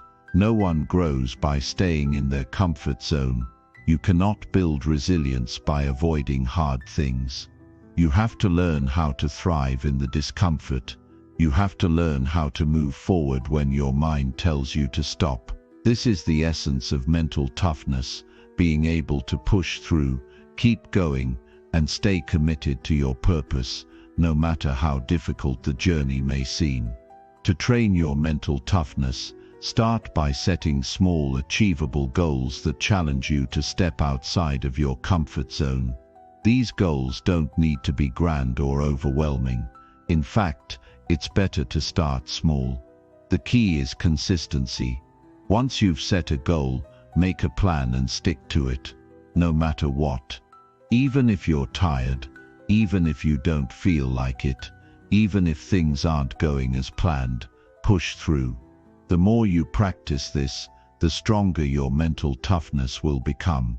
As you push through discomfort, it's important to develop a mindset of resilience. Resilience is the ability to bounce back from setbacks, to face adversity head-on, and to keep moving forward. Life is full of unexpected challenges. You will encounter setbacks, failures, and disappointments. But how you respond to these challenges determines your success. Will you let them knock you down, or will you rise above them? Resilience is about embracing the setbacks and using them as learning experiences. It's about refusing to let anything keep you down for long. Training your mental toughness requires not only physical endurance, but also emotional endurance. When you face discomfort, you may feel frustrated, angry, or discouraged. It's important to acknowledge these emotions, but don't let them control you. Learn to manage your emotions by focusing on your long-term goals and reminding yourself that discomfort is temporary. It's a passing moment in the larger journey of growth. By managing your emotions, you're training your mind to stay calm and focused in the face of adversity. This emotional regulation is a critical component of mental toughness. Visualization is another powerful tool in building mental toughness. Athletes have long used visualization techniques to prepare for competition. They mentally rehearse their performance, visualizing themselves overcoming obstacles and achieving their goals. You can use this same technique to train your mind. Visualize yourself pushing through discomfort, overcoming challenges, and staying committed to your goals. See yourself succeeding despite the difficulties you face. By visualizing your success, you create a mental blueprint for how to act when faced with tough situations. It helps you build confidence and stay focused on the end result. In addition to visualization, positive self-talk plays a crucial role in building mental toughness. Your thoughts shape your reality. If you constantly tell yourself that you can't do something or that it's too hard, your mind will believe it. On the other hand, if you tell yourself that you are strong, capable, and resilient, you will find the strength to push through even the toughest situations. Change the narrative in your mind from one of defeat to one of triumph. Instead of saying, "This is too hard," say, "I can do hard things." Reaffirm your power and resilience every day. One of the most powerful ways to train mental toughness is through physical activity. Whether it's running, weightlifting, martial arts, or any other form of exercise, physical activity pushes you to confront your limits and work through discomfort. When you're physically uncomfortable, you learn to control your mind and your body. You learn that just because something is hard doesn't mean it's impossible. Physical training teaches you how to push through pain, fatigue, and discomfort, and it translates into every area of your life. It builds your mental toughness by showing you that you are capable of more than you think. The key to developing mental toughness is consistency. It's about making the decision to show up every day, to face discomfort, and to push through it, no matter what. It's about building small victories that add up over time. You won't develop mental toughness overnight, but with consistent effort, you will gradually become stronger, more resilient, and more capable of handling whatever challenges life throws your way. As you continue to push through discomfort, you'll notice a shift in your mindset. You'll begin to see challenges as opportunities for growth, rather than obstacles to avoid. You'll start to trust yourself more, knowing that you have the strength and resilience to overcome anything. And most importantly, you'll realize that the discomfort you once feared is nothing more than a stepping stone to your greater potential. Train your mind to endure discomfort, to push through pain, and to stay focused on your goals. The discomfort you experience today will make you stronger tomorrow. The more you practice mental toughness, the more you will grow, mentally, emotionally, and physically. And as you continue to build your mental toughness, you'll find that you are capable of achieving things you once thought impossible. Chapter 10. Simplify your goals and attack them with energy. To simplify your goals and attack them with energy is to tap into the core of what drives human achievement. It's easy to feel overwhelmed by the sheer number of things you think you need to accomplish. You might find yourself juggling too many ideas, projects, or commitments, each demanding your time and attention. But there's a hidden power in simplicity. When you focus on the right things, everything else becomes clearer and more manageable. Simplifying your goals isn't about cutting back on ambition or dreaming smaller. It's about removing the distractions, the noise, and the unnecessary complexities that can divert your attention from what truly matters. It's about honing in on your purpose and driving forward with a clear, singular focus. Imagine for a moment that you are in the middle of a crowded room, trying to hear a conversation. The noise around you is deafening, with people talking over one another, music blasting, and distractions pulling you in different directions. It's nearly impossible to concentrate, let alone focus on the important conversation you need to hear. This is what it's like when your goals are scattered, overwhelming, and disjointed. You're constantly battling distractions, your mind running in multiple directions, and your energy being drained by competing priorities. However, when you simplify your goals, it's like walking into a quiet room where you can hear yourself think. You can clearly identify what's important, prioritize it, and begin working toward it with the energy and focus you need to succeed. The first step in simplifying your goals is to take a step back and evaluate what you're really after. It's easy to get caught up in the hustle of daily life and the constant demands of work, family, and social obligations. But in order to attack your goals with clarity and purpose, you must first define them clearly. Ask yourself, what do I truly want to achieve? What is the most important thing I need to focus on right now? You may have multiple goals, but you need to prioritize them in a way that makes sense and allows you to channel your energy into one thing at a time. Start by narrowing down your list. It's tempting to aim for perfection and try to tackle everything all at once, but this often leads to burnout and frustration. Instead, focus on one goal that aligns with your core values and long-term vision. This doesn't mean abandoning all of your other goals, but it does mean that you should make one goal the focal point of your energy and attention. By simplifying your goals, you can devote your time, resources, and mental energy to achieving that goal with a sense of urgency and purpose. Once you've identified your main goal, break it down into smaller, actionable steps. Complex goals can feel daunting and out of reach, but when you break them down into bite-sized tasks, they become more manageable and achievable. The key to simplifying this process is to ask yourself, what can I do today to move closer to this goal? What action can I take now that will bring me one step closer? This helps you avoid feeling paralyzed by the enormity of the goal and gives you a clear path forward. Small, consistent actions over time will compound and create momentum, propelling you closer to success.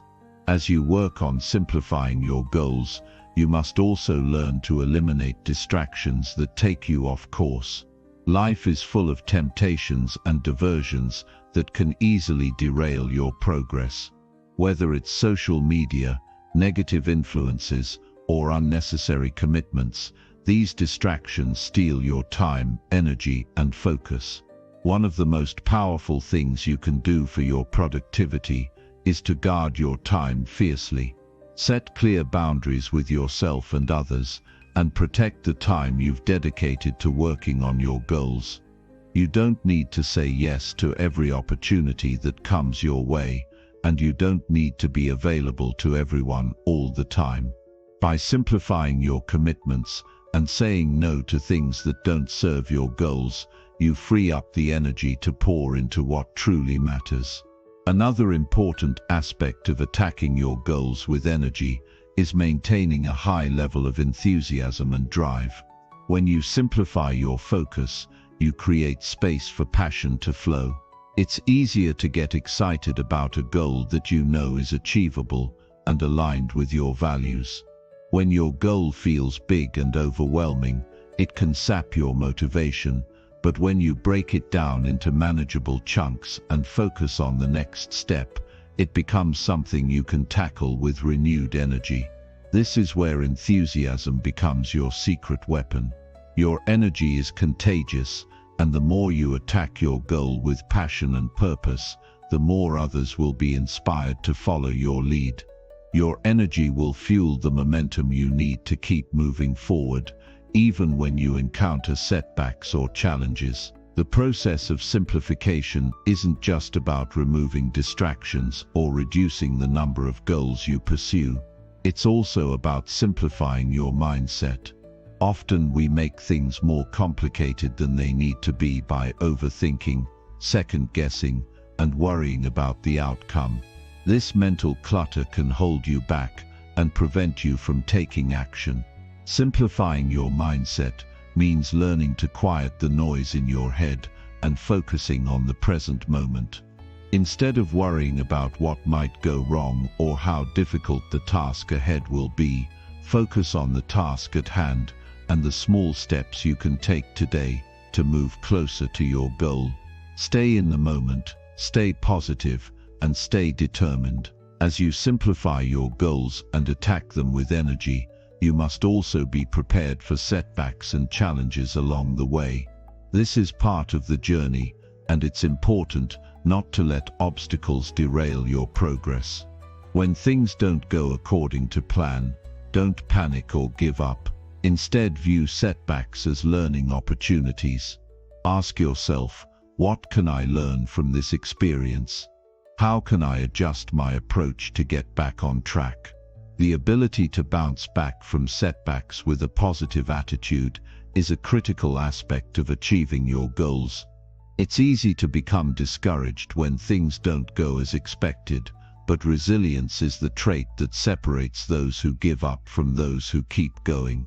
When you simplify your goals, you create clarity, and clarity leads to action. The more focused you are on what truly matters, the more energy you can direct toward that goal. Simplicity eliminates the mental clutter that prevents you from seeing the path forward, and once you have a clear path, you can move forward with urgency, confidence, and purpose. It's also important to maintain a sense of discipline as you attack your goals with energy. Energy without discipline is like a spark that quickly burns out. Discipline is the fuel that sustains your energy over time. It's what keeps you on track when the initial excitement fades and the hard work begins.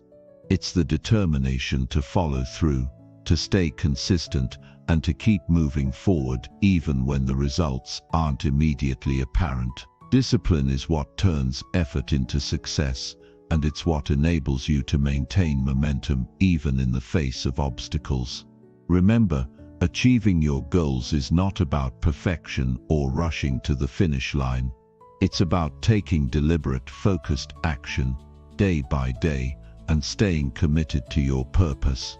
By simplifying your goals and attacking them with energy, you create the conditions for success. Focus on what truly matters, eliminate distractions, and pour your energy into the pursuit of your most important goal.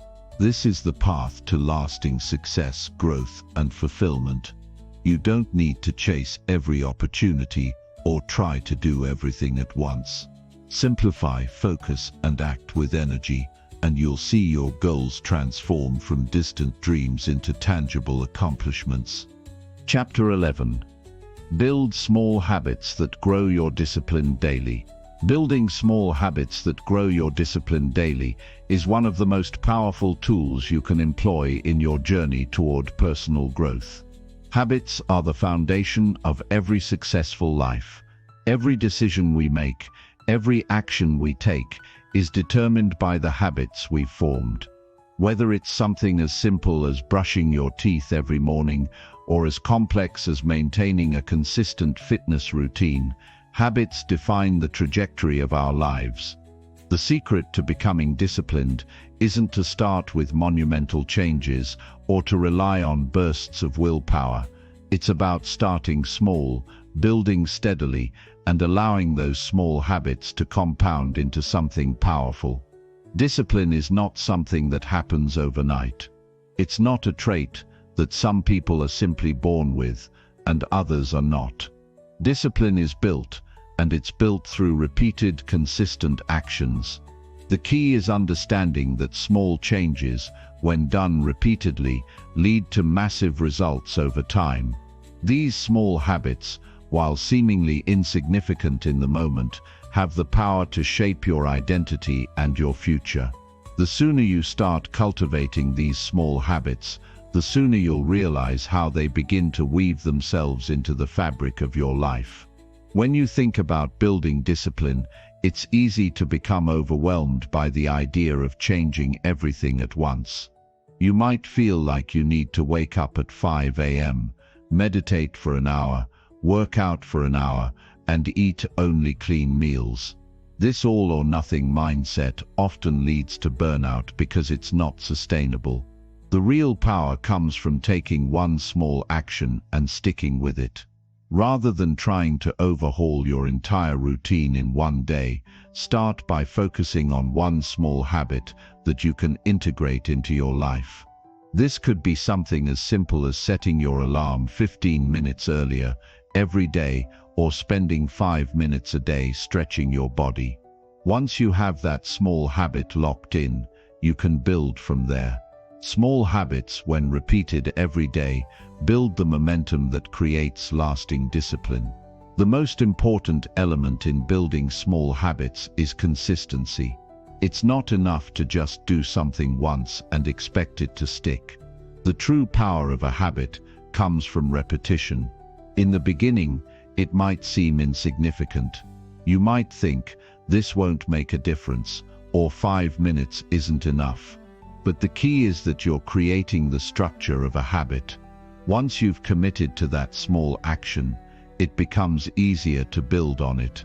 Your brain starts to wire itself for that routine, and over time the small habit will grow and evolve.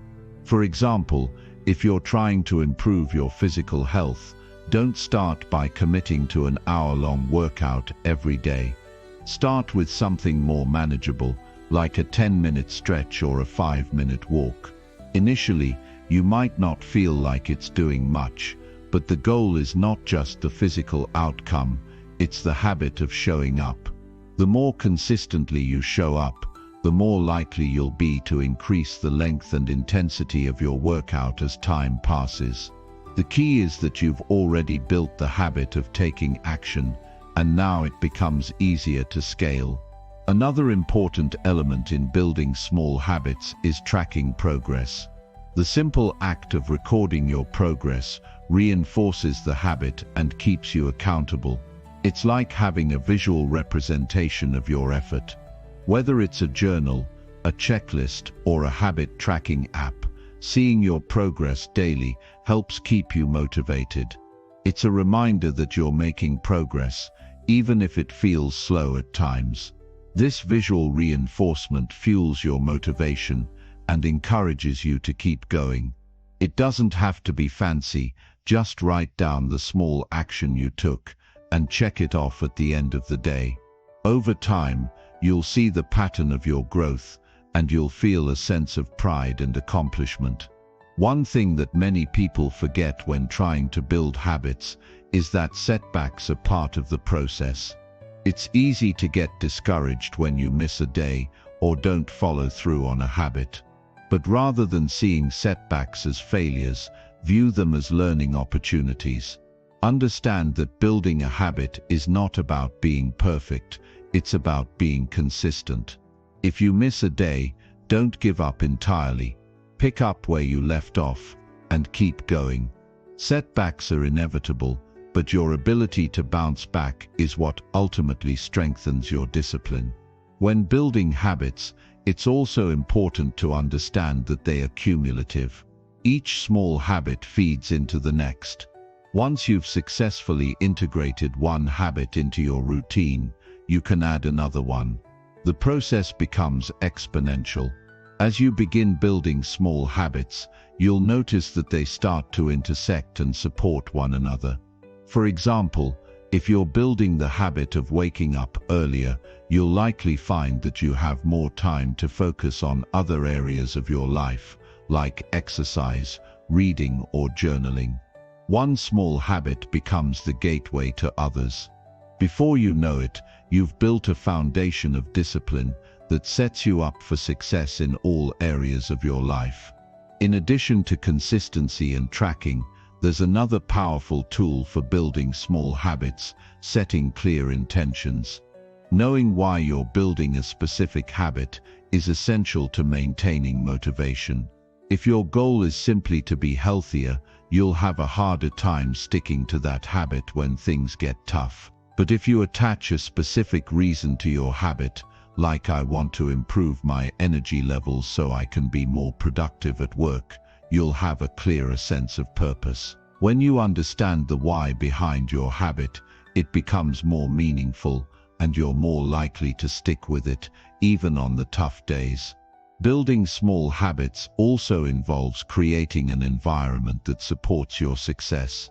If you want to build the habit of reading every day, make sure that books are easily accessible in your living space.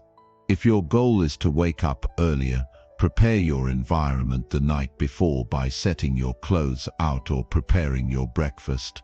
The more you can set up your environment to make your habit easier to execute, the less resistance you'll face when it's time to follow through. Environment is a powerful force in habit formation, and by aligning your surroundings with your goals, you reduce the mental effort required to get started.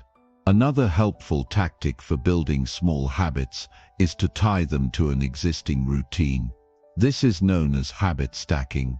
For example, if you already brush your teeth every morning, you can stack a new habit onto that routine. After brushing your teeth, you could immediately do 5 minutes of stretching or meditation. By connecting the new habit to an established routine, you're more likely to follow through because you've already triggered the behavior through the existing habit. This small trick can make habit formation much easier and more seamless. Above all, building small habits is about progress, not perfection. The goal is not to create a perfect routine, but to build a system that helps you become more disciplined over time. Discipline is built by showing up day after day, doing the small things that add up to something big. If you can commit to building one small habit every day and continue to build from there, you'll find that your life becomes more focused, more productive, and more aligned with your goals. The discipline you cultivate through small habits will eventually spill over into every area of your life, creating a foundation of success that you can build on for years to come. Chapter 12. Remove toxic influences from your daily environment. Removing toxic influences from your daily environment is one of the most profound steps you can take in your journey of self-improvement. The environment you surround yourself with has an enormous impact on the direction of your life. Every day you are influenced by the people, media, and physical surroundings you engage with. While some of these influences nurture your growth, others might silently undermine it, slowing down your progress and draining your energy. The good news is that you have the power to control and shape your environment, and by doing so, you can significantly enhance your mental and emotional well-being. The first step in removing toxic influences is recognizing them. Toxic influences can come in many forms: people who drain your energy, media that feed negative thoughts, or environments that make it difficult to focus. Often, these influences are subtle, creeping into your life in ways you might not immediately recognize. They are the habits, people, or distractions that hold you back from achieving your potential. They may even be things that seem innocent at first glance, but have a slow, corrosive effect on your mindset and progress. Take a moment to consider the people in your life. Are there individuals who consistently bring negativity, drama, or criticism? These individuals may not be intentionally harmful, but the energy they emit can have a lasting effect on your mental clarity and emotional state. If you spend too much time with people who complain constantly, are perpetually negative, or who don't support your aspirations, you may begin to absorb those negative patterns of thinking. Their attitude becomes contagious, and without realizing it, you might start reflecting their negativity in your own thoughts and actions. On the flip side, consider the individuals who uplift and inspire you. These are the people who encourage your growth, challenge you to be better, and celebrate your achievements. When you spend time with people who have a positive mindset and a growth-oriented approach to life, their energy becomes contagious too. You are naturally influenced by the people you surround yourself with, and choosing to limit exposure to toxic individuals can drastically improve your emotional resilience and your ability to stay focused on your goals. The impact of toxic people doesn't just end with social interactions, it extends into the media you consume. In today's world, information overload is a constant challenge. Social media, news, television, and even advertisements are filled with content that can negatively affect your mood and mental clarity. The constant barrage of negativity, false narratives, or sensationalism can leave you feeling stressed, anxious, or disillusioned. It becomes easy to fall into the trap of comparing your life to what you see online, or feeling overwhelmed by the constant influx of negative news. This kind of environment can cloud your judgment, distract you from your goals, and prevent you from cultivating a mindset focused on growth. The solution is not to isolate yourself completely from the outside world, but rather to be intentional about what you allow into your mind. Start by curating your media consumption. Unfollow accounts or unsubscribe from content that brings you down or fills your mind with negativity. Instead, seek out sources of information that promote positivity, productivity, and growth. This could mean following thought leaders, reading books that inspire you, or engaging with content that aligns with your values and goals. When you carefully choose the information you consume, you create an environment that nurtures your personal growth and strengthens your resolve. Your physical environment also plays a critical role in shaping your mental state. If you are surrounded by clutter, chaos, or disorganization, it's easy to feel overwhelmed and distracted. A messy space creates mental clutter, making it harder to focus and think clearly. Taking the time to declutter your physical environment can help you feel more in control and present. Simplifying your surroundings can promote a sense of calm and focus, which in turn allows you to dedicate more energy to your personal goals. Consider your work or living spaces. Are they set up in a way that supports your productivity and well-being? Do you have areas dedicated to relaxation and reflection? Creating intentional spaces for specific activities can help improve your mental clarity and foster a sense of balance. For example, if you work from home, create a workspace that is free from distractions and clutter. If you want to foster creativity, design a space that inspires you and invites new ideas. The more you can curate your environment to align with your goals, the more productive and focused you will become. One of the most powerful ways to remove toxic influences is through setting boundaries. Boundaries are the lines you draw to protect your energy, time, and emotional well-being. In relationships, boundaries help you define what you are willing to accept and what you will not tolerate. Setting boundaries with people who drain your energy or bring negativity into your life is crucial for maintaining your peace of mind. This can be a difficult process, especially if you are someone who has been accommodating or overly generous with your time. However, establishing clear boundaries is a vital step in taking full responsibility for your mental and emotional health. You may need to learn to say no to people or activities that don't contribute to your well-being. This can be challenging at first, especially if you are used to people-pleasing or trying to maintain harmony. But saying no is an act of self-care and self-respect. It allows you to prioritize your energy for things that align with your values and your goals. Setting boundaries also means recognizing when you need space for yourself. Taking time for self-care, rest and reflection is necessary for replenishing your energy and staying on track. Removing toxic influences also involves protecting your emotional energy. Negative emotions such as fear, anger, and resentment can cloud your judgment and prevent you from making sound decisions. Toxic influences, whether from people, media, or negative self-talk, can easily feed these emotions and create a cycle of negativity. To break free from this cycle, it's important to practice emotional discipline. This means learning how to manage your emotional responses instead of reacting impulsively to external stimuli.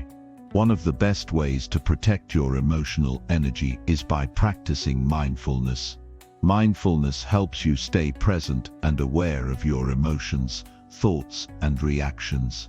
It allows you to detach from the negative influences around you and respond from a place of calm and clarity.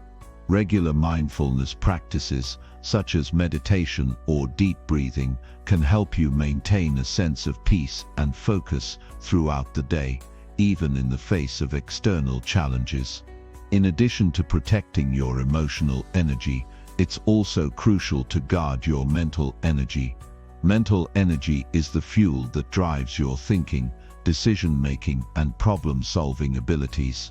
Toxic influences, such as distractions, overcommitments, or negative thought patterns, can drain your mental energy and make it harder to think clearly or stay focused on your goals.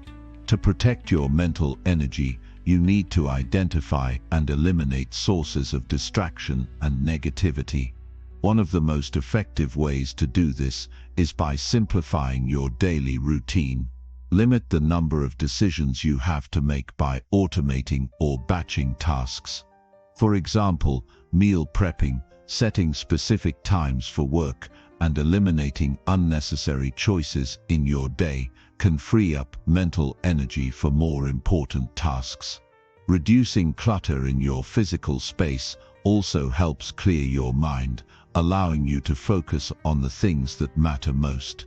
By creating an environment that supports your mental and emotional well-being, you free yourself from the drain of toxic influences, enabling you to perform at your highest level.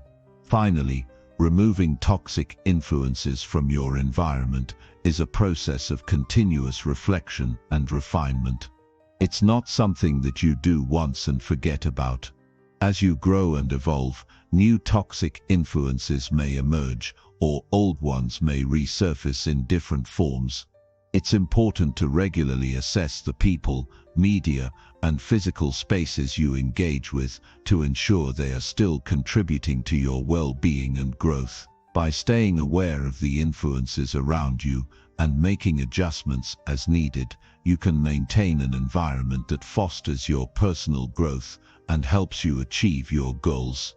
Removing toxic influences is an essential part of building a life that is aligned with your values and purpose. It's about creating space for positivity, growth, and focus. By actively choosing to protect your time, energy, and emotions from negative influences, you empower yourself to become the best version of yourself. This process may take time, but the rewards are immeasurable. As you remove the toxicity from your environment, you create a life that is full of possibility, clarity, and purpose. Your environment is the foundation of your success. When you cultivate a positive, growth-oriented space, you set yourself up for lasting transformation. Chapter 13. Use setbacks to fuel your next powerful move. Setbacks are an inevitable part of life, and often they can feel like obstacles standing between you and your goals. They can come in many forms: failed attempts, missed opportunities, disappointments, or unforeseen challenges. But while setbacks may initially feel discouraging or even debilitating, they have the potential to be powerful fuel for growth.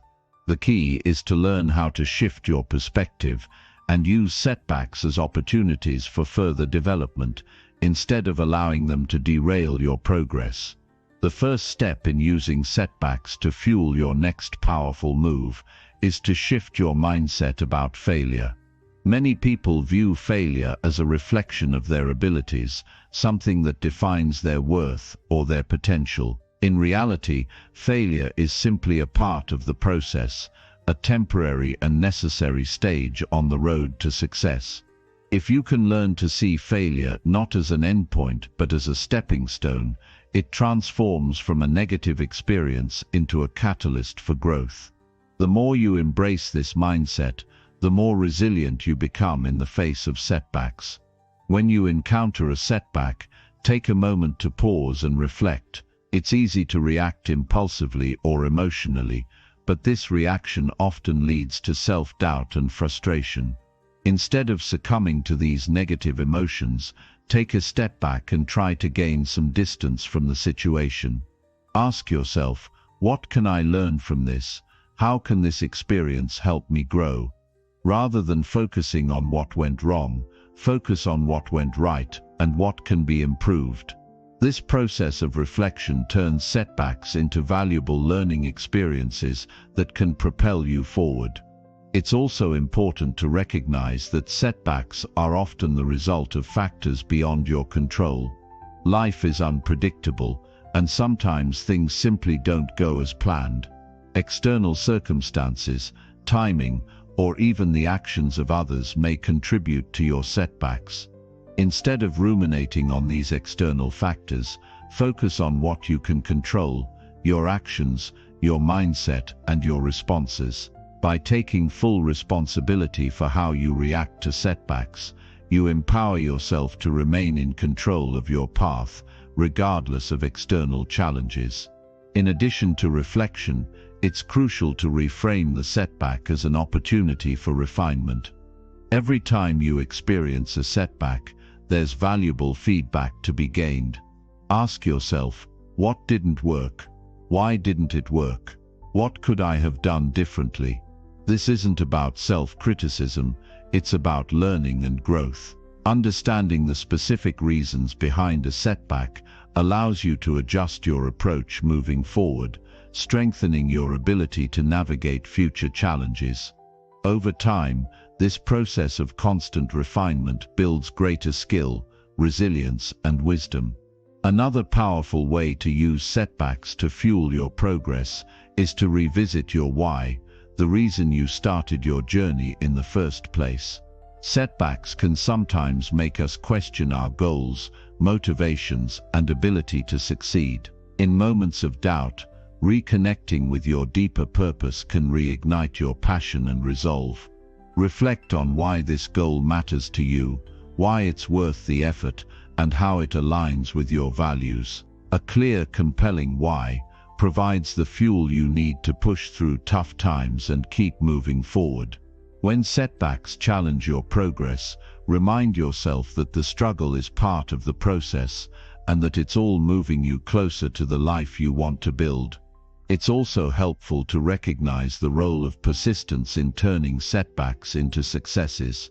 Persistence is the willingness to keep going, even when things don't go as planned. Every successful person has faced setbacks, but the difference between those who succeed and those who don't is their ability to persist in the face of adversity. Persistence is what separates those who give up at the first sign of failure from those who continue to press forward, learning and growing with each experience. Each time you face a setback, ask yourself, how can I keep going? What small action can I take to move forward, even if it's just one step? Over time, persistence compounds, and you'll find that the setbacks become less discouraging and more empowering. Building resilience is key to transforming setbacks into powerful catalysts for progress. Resilience is the ability to bounce back from adversity and remain focused on your long-term vision, even in the face of challenges. It's a mindset that sees every setback as a temporary inconvenience rather than a permanent defeat. One way to build resilience is through self-compassion. It's easy to be hard on yourself when things go wrong, but this only adds to the weight of the setback. Instead, practice being kind to yourself. Recognize that setbacks are a natural part of the journey and allow yourself the grace to learn from them without judgment. This self-compassion gives you the emotional strength to keep going, even when things feel tough. Another powerful tool for using setbacks to fuel your progress is to set micro goals or incremental milestones. When facing a large or overwhelming challenge, setbacks can feel like insurmountable roadblocks. By breaking down your larger goals into smaller, more manageable tasks, you create a roadmap that allows you to move forward step by step, no matter what obstacles arise. Each time you achieve one of these smaller goals, you build momentum, and setbacks no longer feel as daunting. They become simply a part of the process, not something that defines your success. As you make progress, celebrate those small wins. They provide the motivation to keep pushing forward.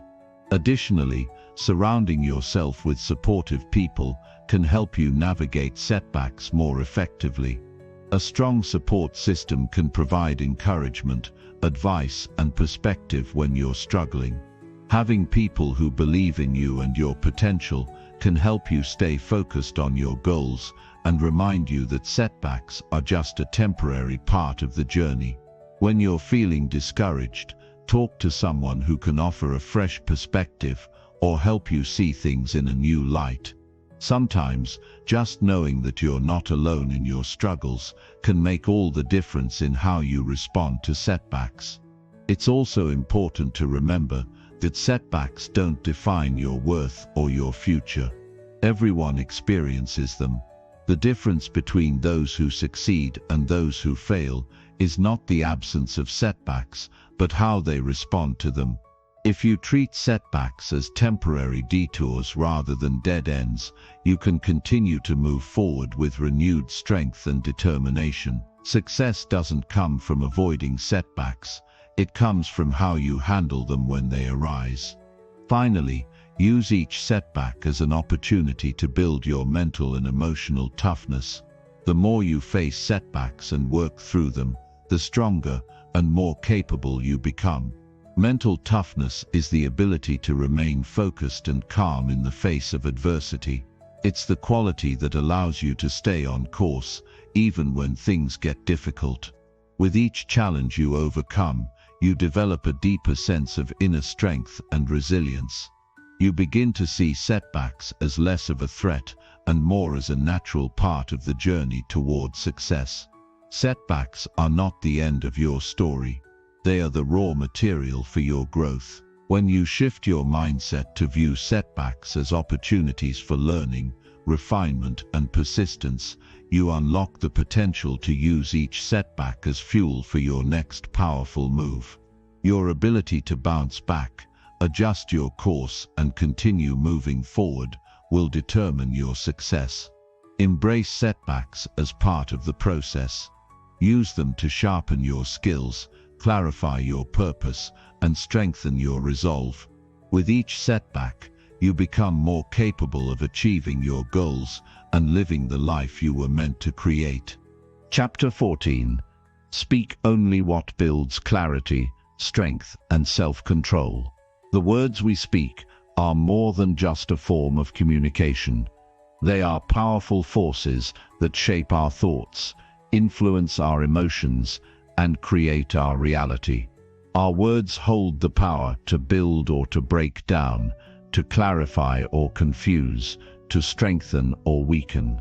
The way we speak not only impacts others, but also has a profound effect on our own mindset and ability to stay disciplined in our journey towards self-improvement.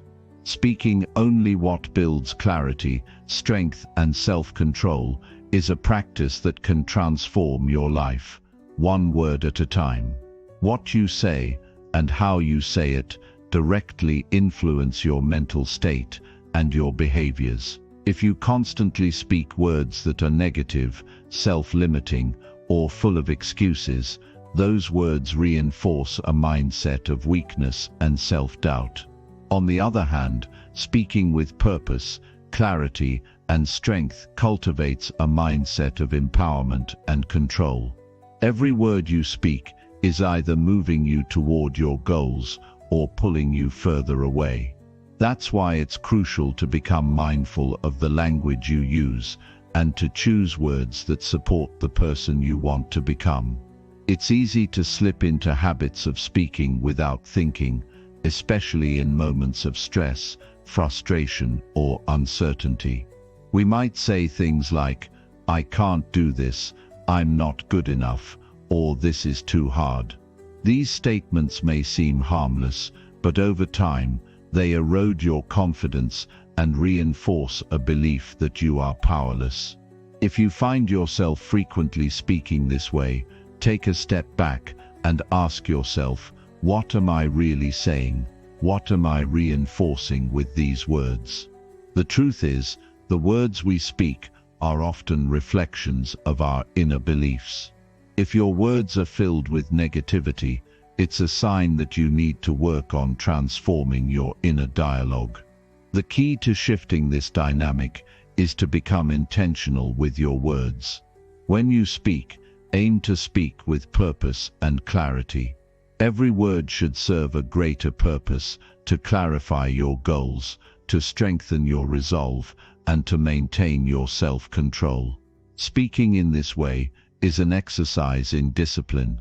It requires you to be conscious of the language you use, to pause before you speak, and to carefully choose words that serve you rather than harm you. One of the most effective ways to begin this practice is to pay attention to the language you use when talking about yourself. If you constantly speak negatively about yourself, it becomes difficult to maintain a sense of self-belief and confidence. Instead, choose words that affirm your strength and potential. Replace phrases like, "I can't" with "I am learning," "I am growing," or "I am capable." Speak to yourself the way you would speak to a friend who is struggling, encouraging, supportive, and full of belief in their abilities. This subtle shift in language has a profound impact on how you view yourself and your potential.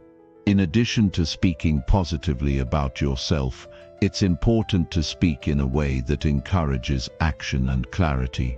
Many people struggle with self-doubt or procrastination because they lack a clear vision of what they want to achieve. When your words lack clarity, your thoughts and actions become muddled. When you speak with clarity, you create a roadmap for your mind to follow. For example, instead of saying, "I should work on my goals," say, "Today, I will take 3 concrete steps toward my goal of becoming a better version of myself." This specific and decisive language sends a clear message to your mind about what you need to do and why it matters. Clarity in your speech helps remove the fog of indecision, guiding your actions with purpose and direction. Another important aspect of speaking with clarity is eliminating ambiguity. Ambiguity creates uncertainty and opens the door for excuses, distractions, and lack of focus.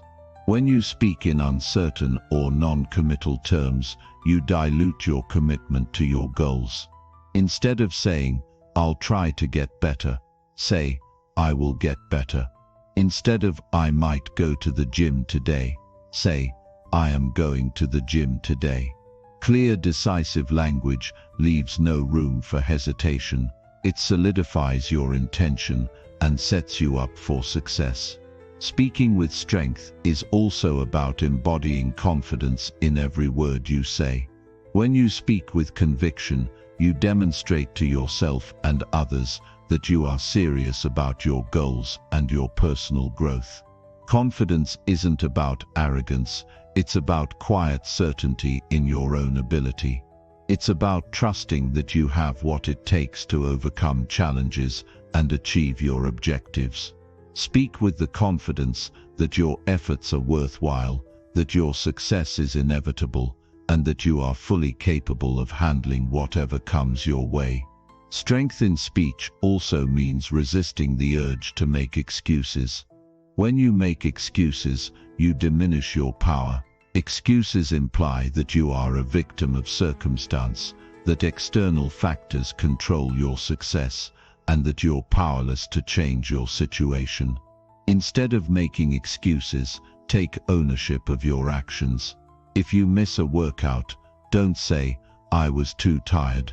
Say, "I made the choice to skip the workout, but I'll do better tomorrow." Taking responsibility for your actions empowers you to learn from your mistakes and move forward, instead of staying stuck in self-pity or denial. The words you use also play a crucial role in maintaining self-control. Self-control isn't just about resisting temptation or making good decisions, it's about maintaining consistency in your actions.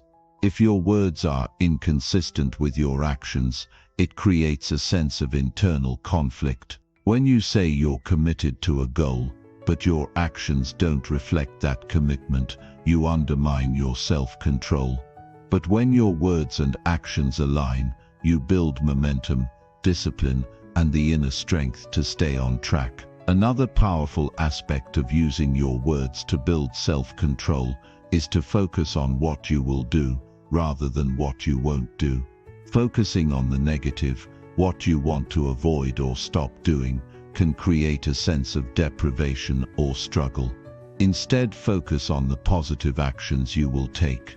For example, instead of saying, "I won't procrastinate today," say, "I will take focused action and tackle my most important task first." This positive language reinforces your commitment to action and self-discipline, making it easier to stay on track. Additionally, practicing mindfulness in your speech can help you maintain emotional control.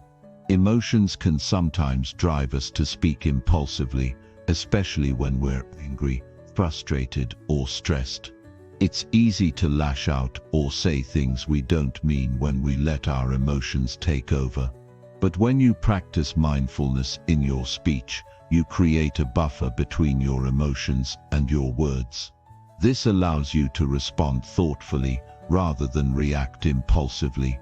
When you pause before speaking, you give yourself the opportunity to choose words that are aligned with your goals and values, rather than words that are driven by temporary emotions. Speaking only what builds clarity, strength, and self-control is not about perfection. It's about consistency and mindfulness. You will have moments when you slip up, when you speak negatively or impulsively. But each moment is an opportunity to get back on track. The more you practice speaking with intention, the more natural it becomes. Over time, you will notice a shift, not only in your speech, but in your mindset and actions as well.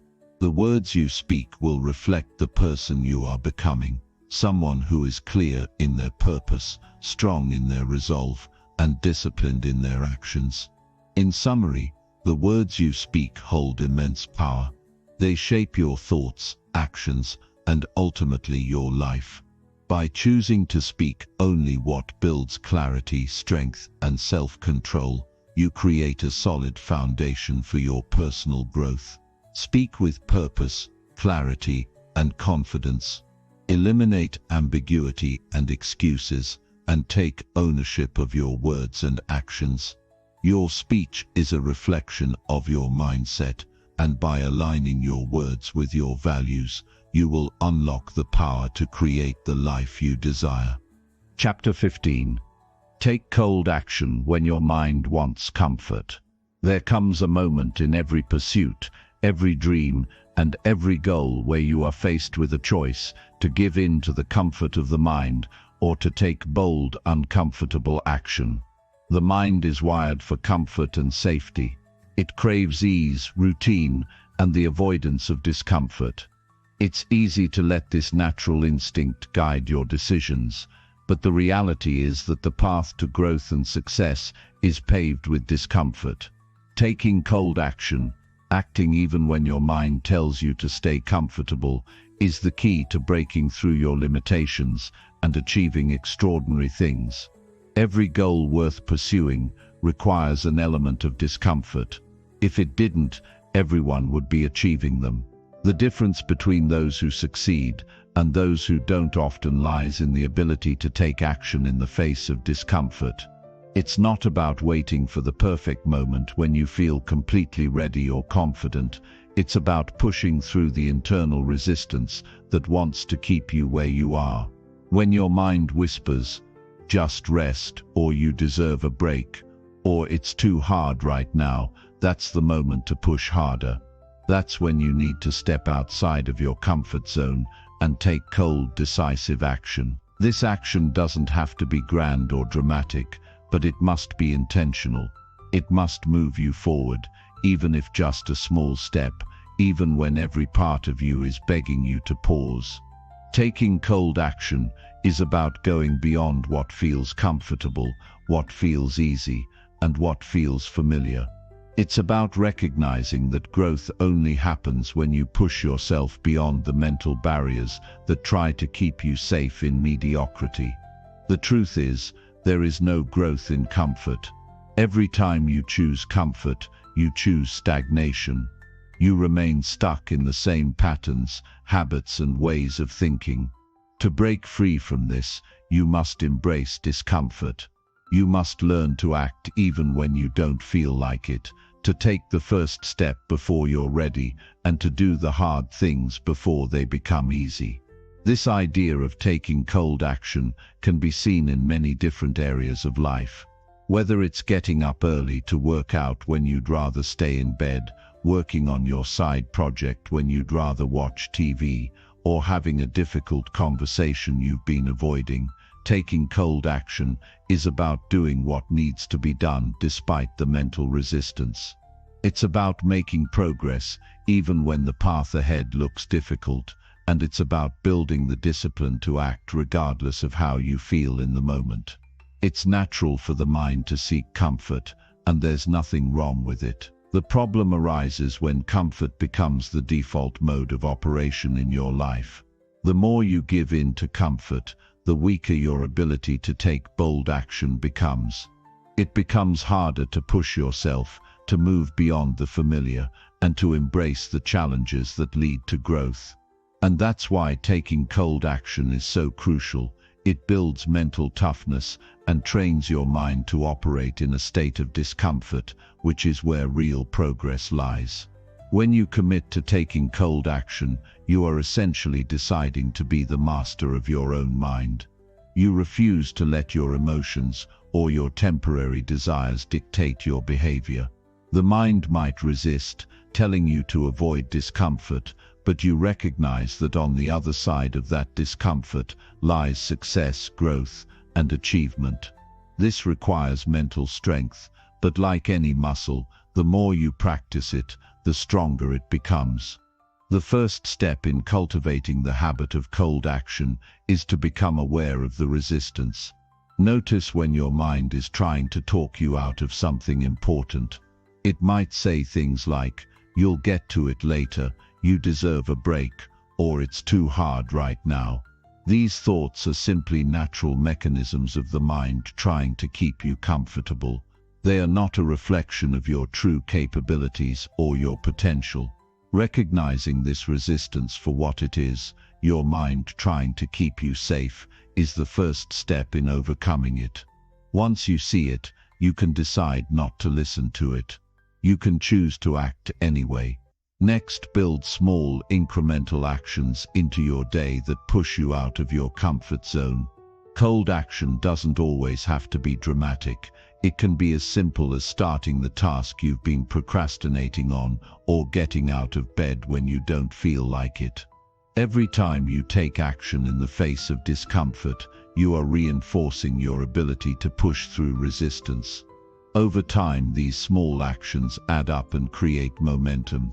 You build a new mental pattern of not waiting for motivation or the perfect conditions, but simply doing the work no matter what.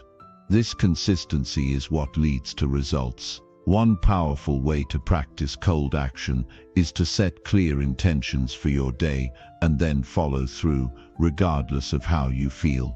Set goals for the day, and when the temptation to stay comfortable arises, remind yourself of your commitment to yourself. The more you stick to your word, the more your actions will align with your goals, and the less power the resistance will have. You begin to see discomfort not as an obstacle, but as a signal that you are on the right path. The harder it feels, the more it likely means you are doing something meaningful and challenging, and that's where the magic happens.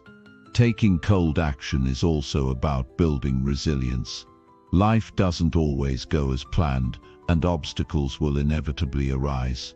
When you encounter setbacks or challenges, the instinct is often to pull back and retreat into comfort. But those who are successful aren't the ones who avoid discomfort. They're the ones who keep pushing through it, who continue to take action even when things get tough. Every time you face a challenge and push through it, you build a mental toughness that becomes an asset in every area of your life. Another key aspect of taking cold action is the ability to embrace failure as part of the process. The fear of failure often leads people to stay in their comfort zones where it feels safe. But failure is not something to be feared, it's an essential part of growth. The more you take cold action, the more you will encounter failure, and the more you will learn from it. Every failure teaches you something valuable. The more you experience, the more resilient you become. Eventually, failure will no longer feel like a setback, but rather a stepping stone toward your success. One of the most profound shifts that comes with taking cold action is the transformation of your mindset. Initially, acting despite discomfort might feel like a battle. Your mind will be filled with doubts, resistance, and excuses. But over time, this mental battle becomes easier. You start to associate discomfort with growth, and you begin to thrive in the face of it. You develop a mindset that sees obstacles as opportunities, and you begin to crave the challenge instead of avoiding it. This shift in perspective changes how you approach life. It changes how you show up each day and how you deal with adversity. You no longer shy away from hard work or difficult situations. Instead, you take them head-on, knowing that every challenge is an opportunity to become stronger, more disciplined, and more successful. Taking cold action is the ultimate antidote to procrastination, doubt, and fear. It is the habit that will separate you from those who wait for the perfect moment and those who take charge of their destiny. The more you practice it, the more natural it becomes. Soon, taking cold action won't feel uncomfortable. It will feel like second nature. You will stop waiting for motivation or perfect conditions, and you will start acting in spite of your fears and doubts. And when you do, you will realize that the only way to grow is to push through the discomfort, to take that first step, and to keep moving forward no matter what. Chapter 16. Master your emotions by choosing your response wisely. Mastering your emotions isn't about suppressing them or pretending they don't exist. It's about learning how to respond to them, not be controlled by them. Emotions, in their essence, are neither good nor bad. They are natural reactions to stimuli, thoughts, and experiences. However, the way we choose to respond to our emotions can shape our entire experience of life. This is where true mastery lies, in understanding that while you can't always control what happens to you or the emotions that arise, you absolutely have control over how you react. This power of response is at the heart of emotional mastery. Every day, we are faced with countless situations that stir emotions within us. Some of these emotions are positive, like excitement, love, and joy. Others are less desirable, such as frustration, anger, and fear. While emotions are often quick to emerge, the way we handle them can either empower us or hold us back. By choosing our responses wisely, we can navigate even the most challenging emotions with grace and clarity, turning them into opportunities for growth rather than obstacles that derail us. One of the first steps in mastering your emotions is recognizing that your feelings are not you. Too often, we become so entangled in our emotions that we start to identify with them. I am angry. I am sad. I am stressed. But these are just passing states, not permanent identities. When you make the distinction between who you are and what you're feeling, you give yourself the space to respond more thoughtfully rather than react impulsively. Imagine you're in a situation that triggers anger. Perhaps someone cuts you off in traffic or criticizes your work. The emotion of anger arises, and it's easy to get swept up in it, allowing it to dictate your next actions. You might yell, curse, or hold a grudge. But what if, instead of letting the anger control you, you paused and gave yourself a moment to reflect? You could recognize that the anger is simply a feeling, not a reflection of your true self.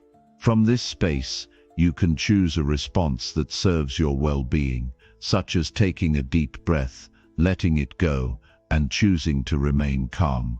By doing so, you not only diffuse the situation, but you also strengthen your ability to stay in control of your emotions.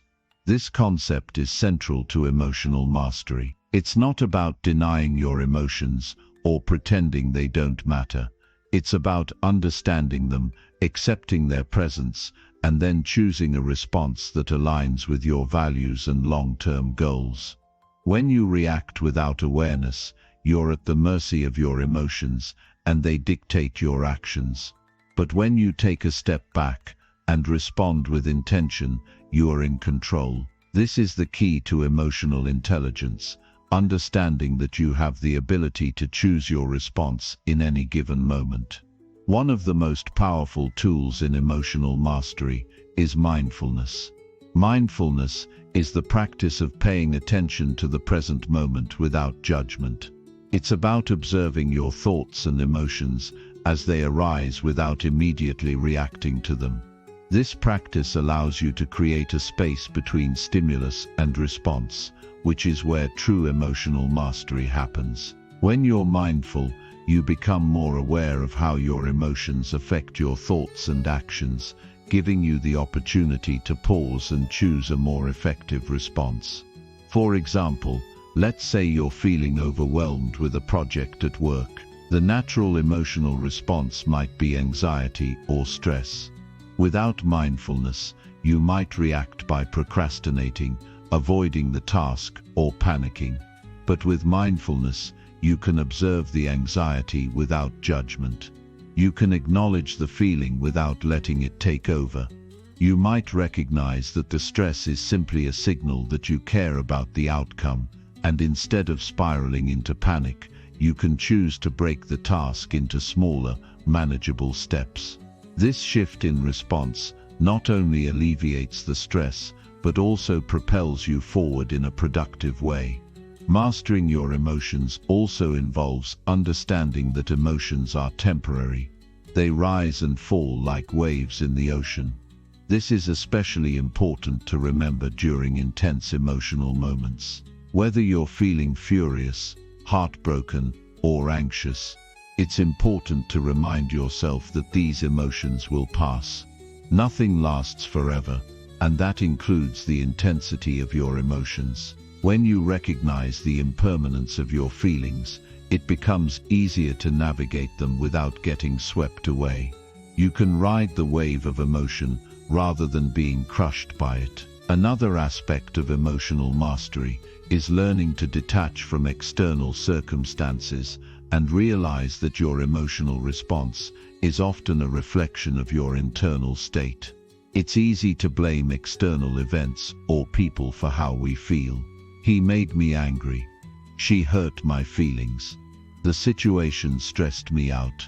But the truth is that while external factors may trigger emotions, your emotional response is shaped by how you interpret those factors.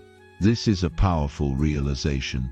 You are not a passive victim of your circumstances. You have the power to choose how you respond. For instance, two people can face the same situation and have completely different emotional responses. One person might get angry and lash out, while the other remains calm and composed. The difference lies in how each person interprets the situation and chooses to react.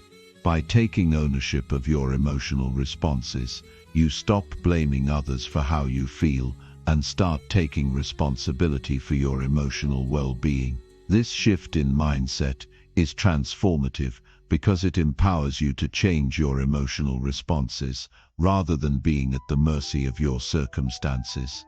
A key aspect of mastering emotions is learning to embrace discomfort.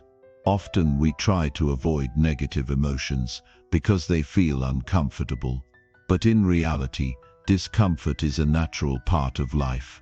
No one is immune to feelings like frustration, disappointment, or sadness. In fact, it's often through discomfort that we grow the most.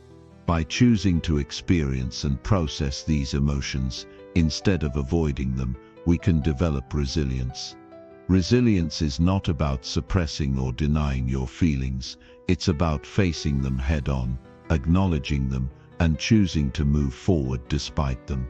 This doesn't mean you should suppress or bottle up your emotions. Suppression only leads to them building up and eventually erupting in unhealthy ways.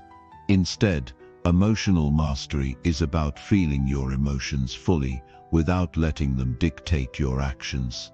It's about experiencing the full spectrum of human emotions and using them as valuable sources of insight into yourself. For example, if you feel anger, It may be a sign that something is not aligned with your values. If you feel sadness, it might be a sign that you care deeply about something you've lost. When you listen to your emotions in this way, they become powerful allies rather than obstacles. Choosing your response wisely also involves understanding that you can't control everything around you, but you can control how you react. This mindset helps you let go of the need for external validation or the desire to control situations beyond your power. For example, if someone criticizes you, you may feel hurt, but you can choose how you respond. You can take the feedback constructively, or you can let it go without internalizing it. When you let go of the need to control everything and focus on your response, you reclaim your power. Mastering emotions also means understanding that not all emotions are negative or detrimental. Emotions like passion, excitement, and joy are powerful drivers of action and creativity.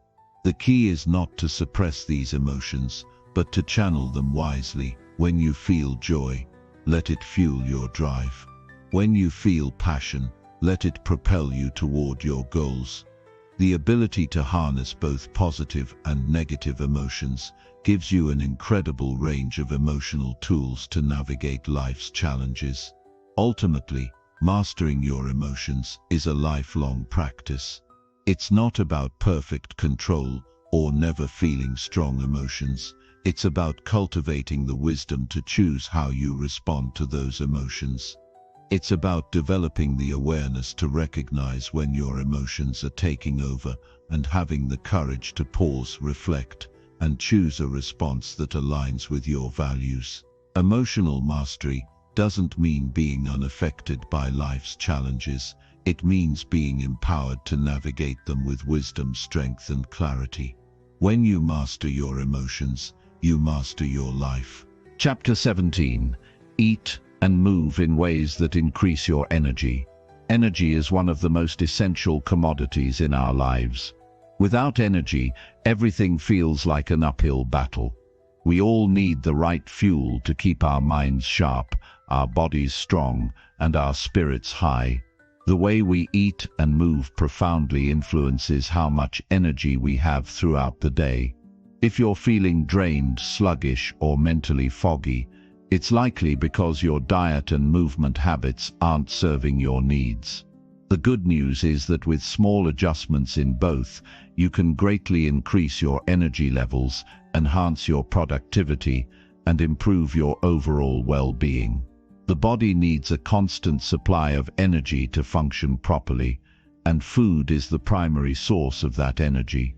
Yet, the quality of the food you consume matters far more than simply eating for the sake of calories. The right foods fuel your body in a way that stabilizes blood sugar, enhances mental clarity, reduces fatigue, and supports long-lasting energy. On the other hand, poor dietary choices, such as consuming processed sugars, refined carbohydrates, and excessive caffeine, can lead to energy crashes, poor mood, and a general feeling of sluggishness. One of the first and most impactful changes you can make to increase your energy is to focus on whole, nutrient-dense foods. These include fresh vegetables, fruits, whole grains, lean proteins, and healthy fats. When you nourish your body with these nutrient-rich foods, you're giving it the best possible fuel for sustained energy. The body requires specific vitamins, minerals, and nutrients to perform efficiently, and these nutrients are abundant in whole foods like leafy greens, avocados, nuts, seeds, fish, and legumes.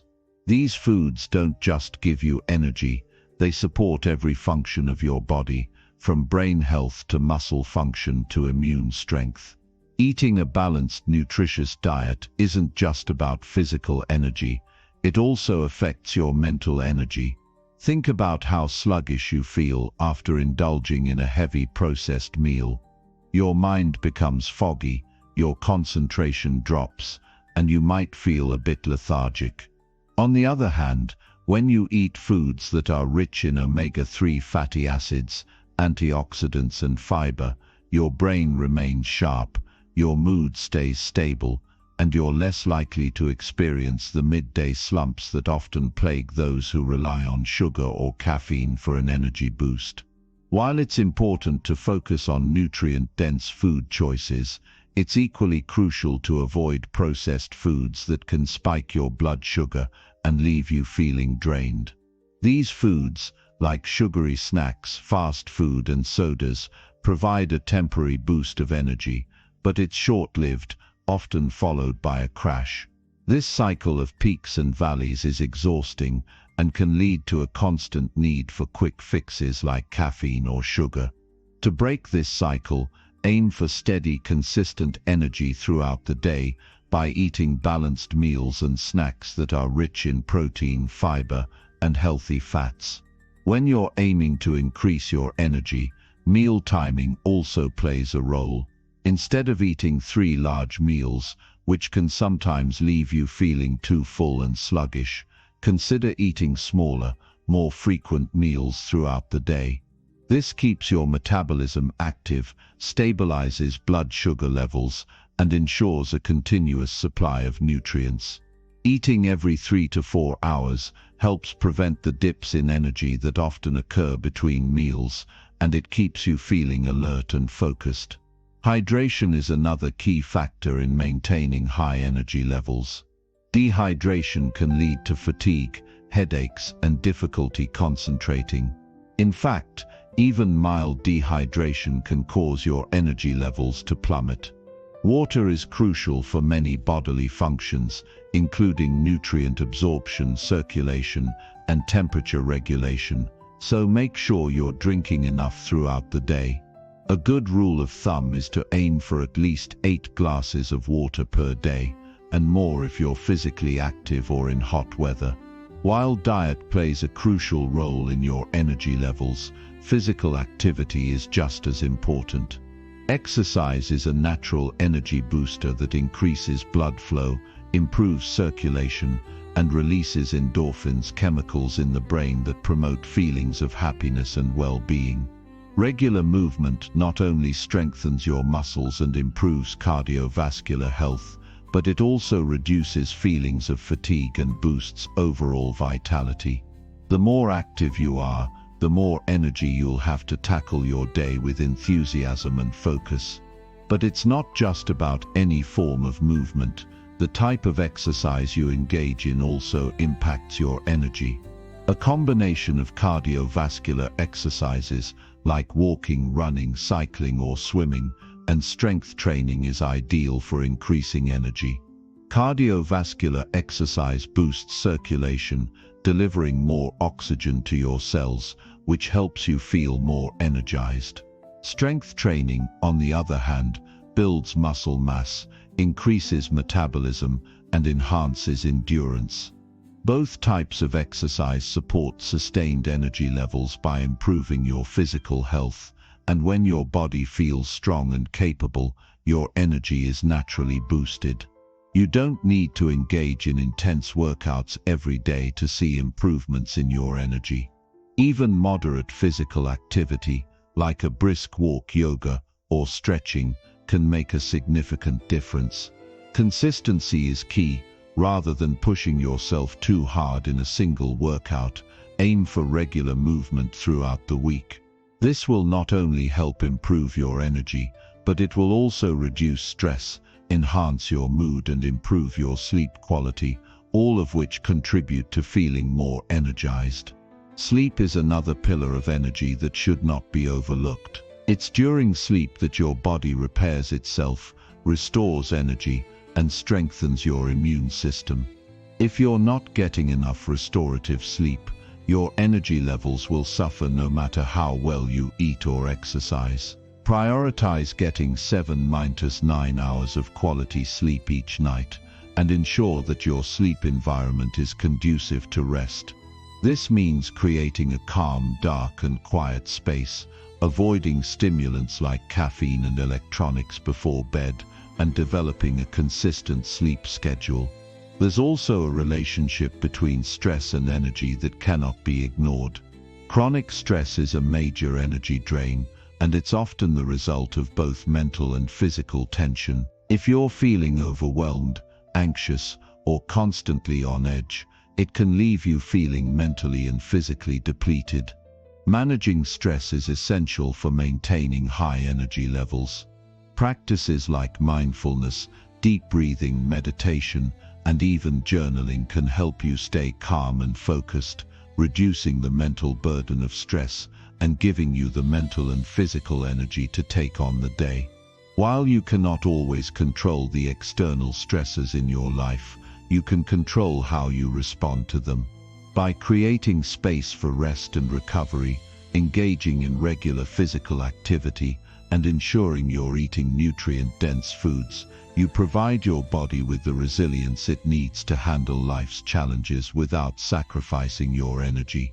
It's important to understand that increasing your energy is not a quick fix. It's about creating sustainable habits that nourish both your body and mind. These habits, eating whole nutrient-dense foods, staying hydrated, exercising regularly, getting quality sleep and managing stress, are the foundation for long-term vitality. With consistency, these habits will become second nature, and you'll notice a significant increase in your energy levels over time.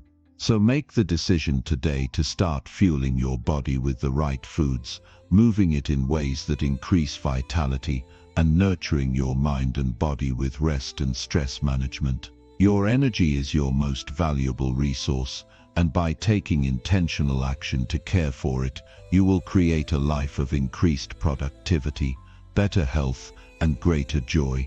Chapter 18. Reflect every night on your actions and growth. At the end of each day, when the noise of the world begins to settle, there is a precious opportunity to pause, reflect, and take stock of your actions and growth. Reflection is one of the most powerful tools available for personal growth. By looking back on your day, you create the space to learn, to acknowledge your progress, and to identify areas for improvement. It is easy to get caught up in the demands of the present moment and overlook the subtle yet significant steps you take every day, but reflection helps you become more conscious of your journey and refine your path forward. Taking time to reflect on your day may seem like an insignificant activity, but it holds immense value. It allows you to track the progress of your goals, evaluate your behavior, and most importantly, recognize your accomplishments. Without reflection, you risk moving through life without fully understanding your growth or the shifts in mindset that occur as a result of your daily actions. You might feel like you're on a treadmill, constantly moving, but never getting anywhere.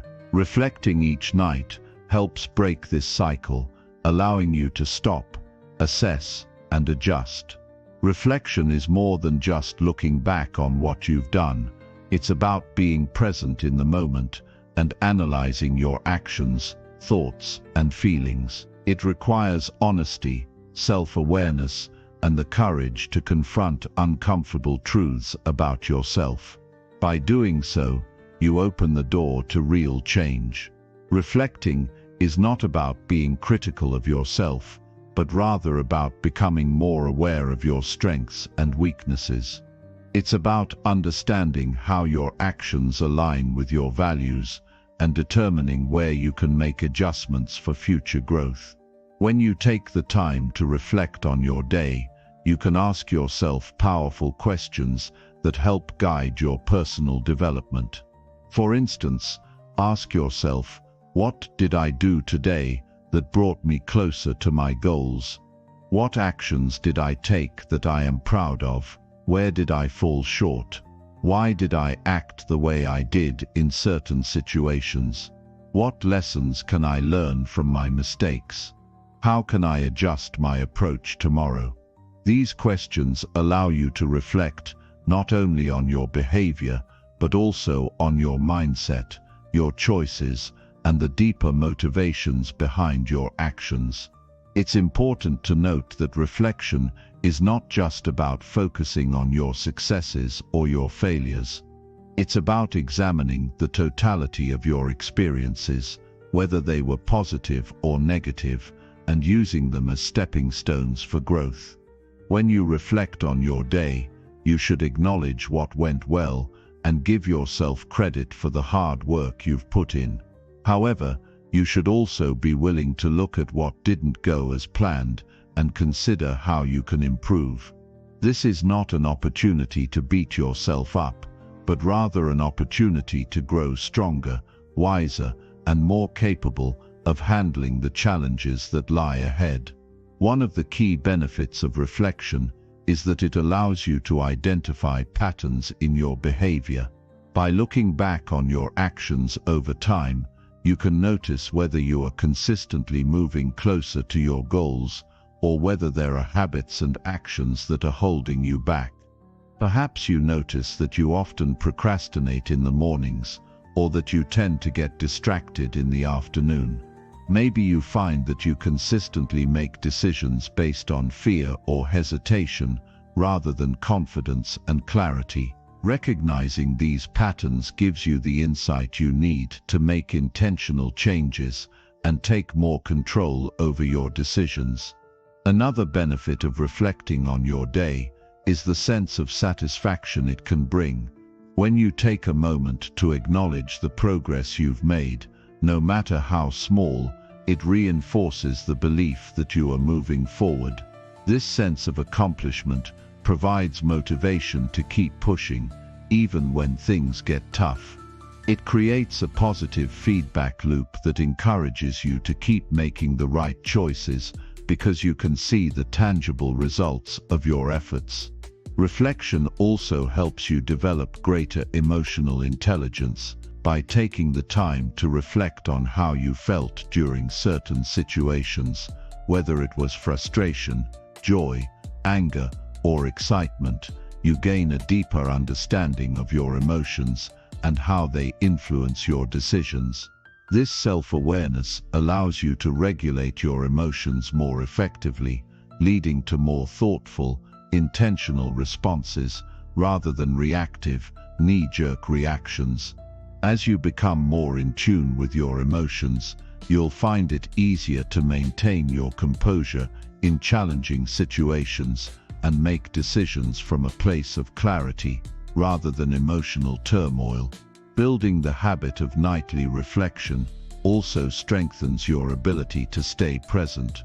When you reflect, you practice mindfulness, stopping to observe your thoughts, feelings, and actions without judgment.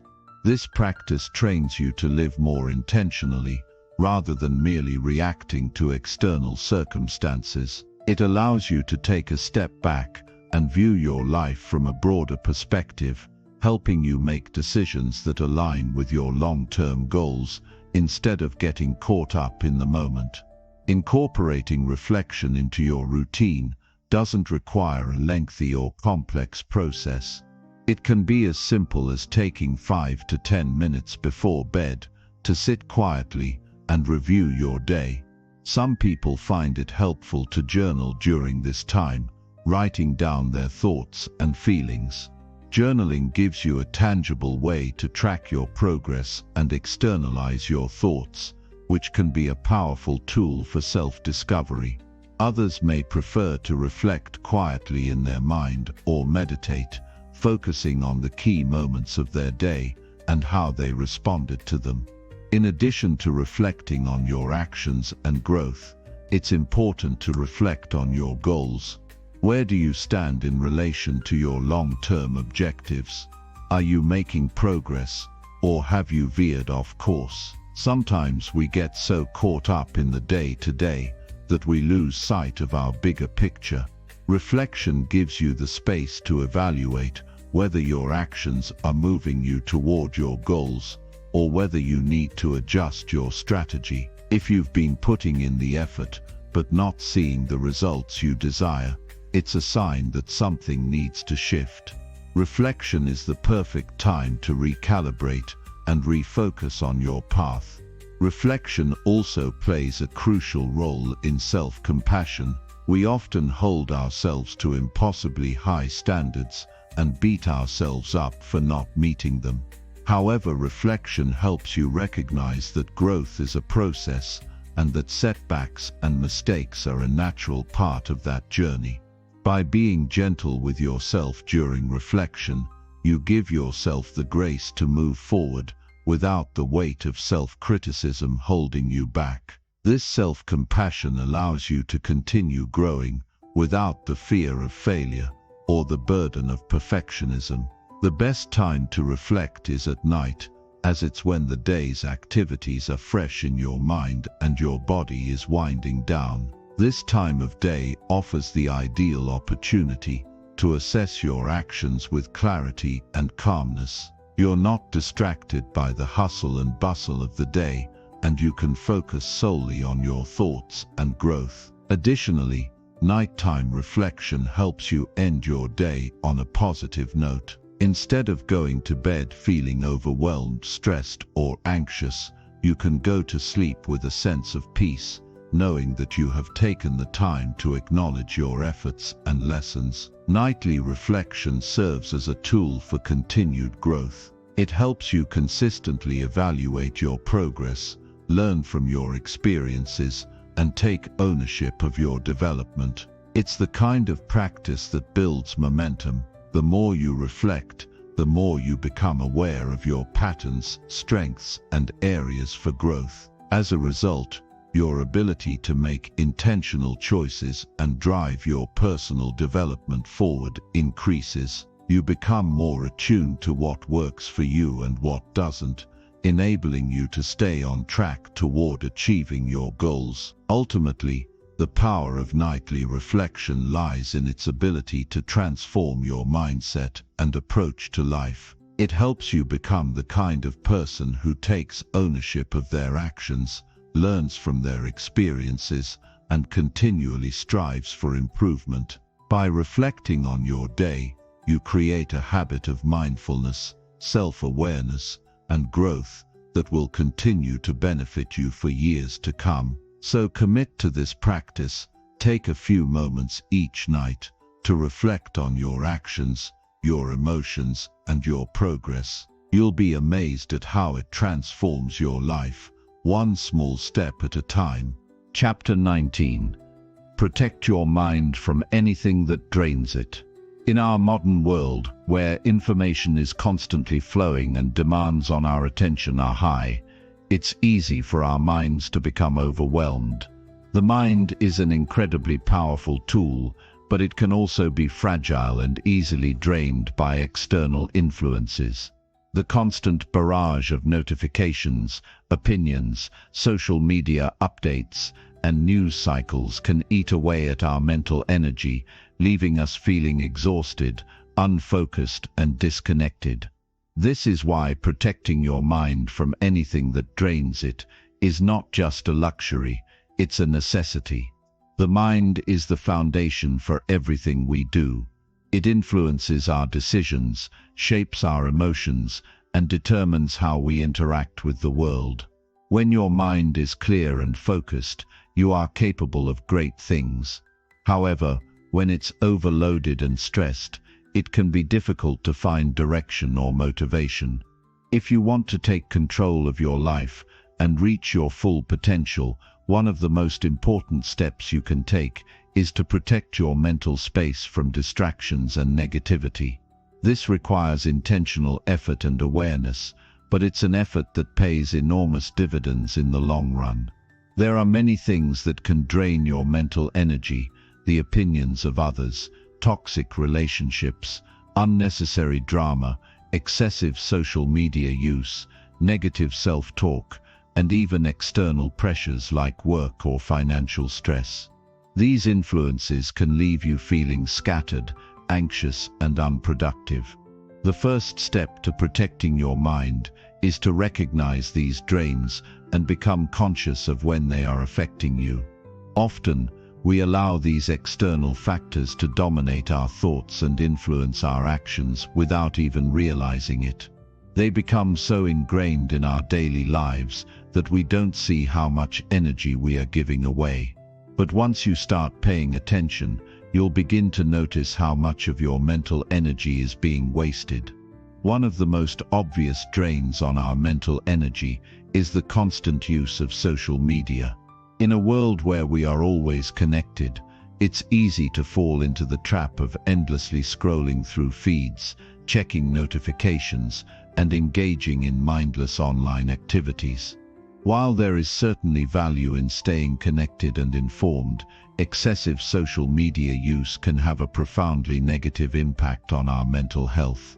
The endless stream of comparisons, news updates, and sometimes toxic discussions can leave you feeling overwhelmed, anxious, or even depressed. What starts as a quick check of your notifications can quickly spiral into hours of mindless scrolling, draining your focus and leaving you with a sense of emptiness. To protect your mind, you must set boundaries around your digital consumption. This doesn't mean eliminating social media entirely, but it does mean being intentional about how you engage with it. Create time blocks during your day where you allow yourself to check in with social media, and outside of those times, commit to disconnecting. Turn off non-essential notifications that constantly pull your attention away from the present moment.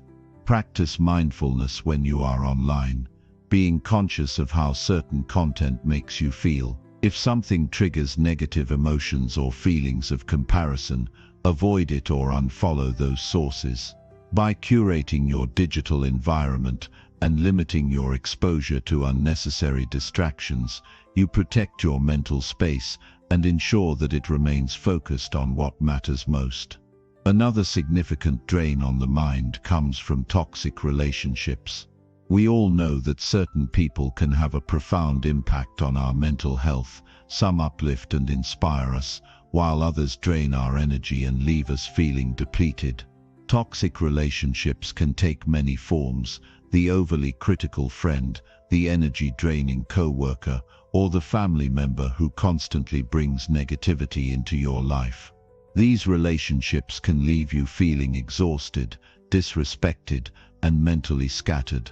Over time, they can erode your sense of self-worth and leave you doubting your own capabilities. To protect your mind from toxic relationships, it's essential to set clear boundaries. This doesn't mean cutting people out of your life entirely unless the relationship is truly harmful, but it does mean knowing when and how to protect your mental energy. It may mean limiting the amount of time you spend with certain individuals, or having honest conversations about the impact of their behavior on your well-being. It's important to remember that you have the right to choose who you allow into your mental space. You don't owe anyone your energy if they consistently bring negativity into your life. By establishing healthy boundaries and learning to say no when necessary, you safeguard your mental health and create space for relationships that support your growth. Another common mental drain is negative self-talk. We can be our own worst critics, constantly questioning our worth and abilities. Negative thoughts, self-doubt, and a lack of self-compassion can deplete your mental energy faster than anything else. The mind is powerful, and the stories we tell ourselves can either empower us or hold us back. If you constantly focus on what you're doing wrong, on your perceived flaws, or on your failures, you reinforce negative beliefs about yourself. This can create a cycle of self-sabotage that is incredibly difficult to break. To protect your mind from this destructive pattern, you must become aware of your inner dialogue and take steps to shift your mindset. Start by recognizing when negative thoughts arise and challenge them. Ask yourself, is this thought based on facts or assumptions? Is this thought helping me grow or holding me back? Remind yourself of your strengths, past accomplishments, and the progress you've made. Practice self-compassion and treat yourself with the same kindness that you would offer to a friend.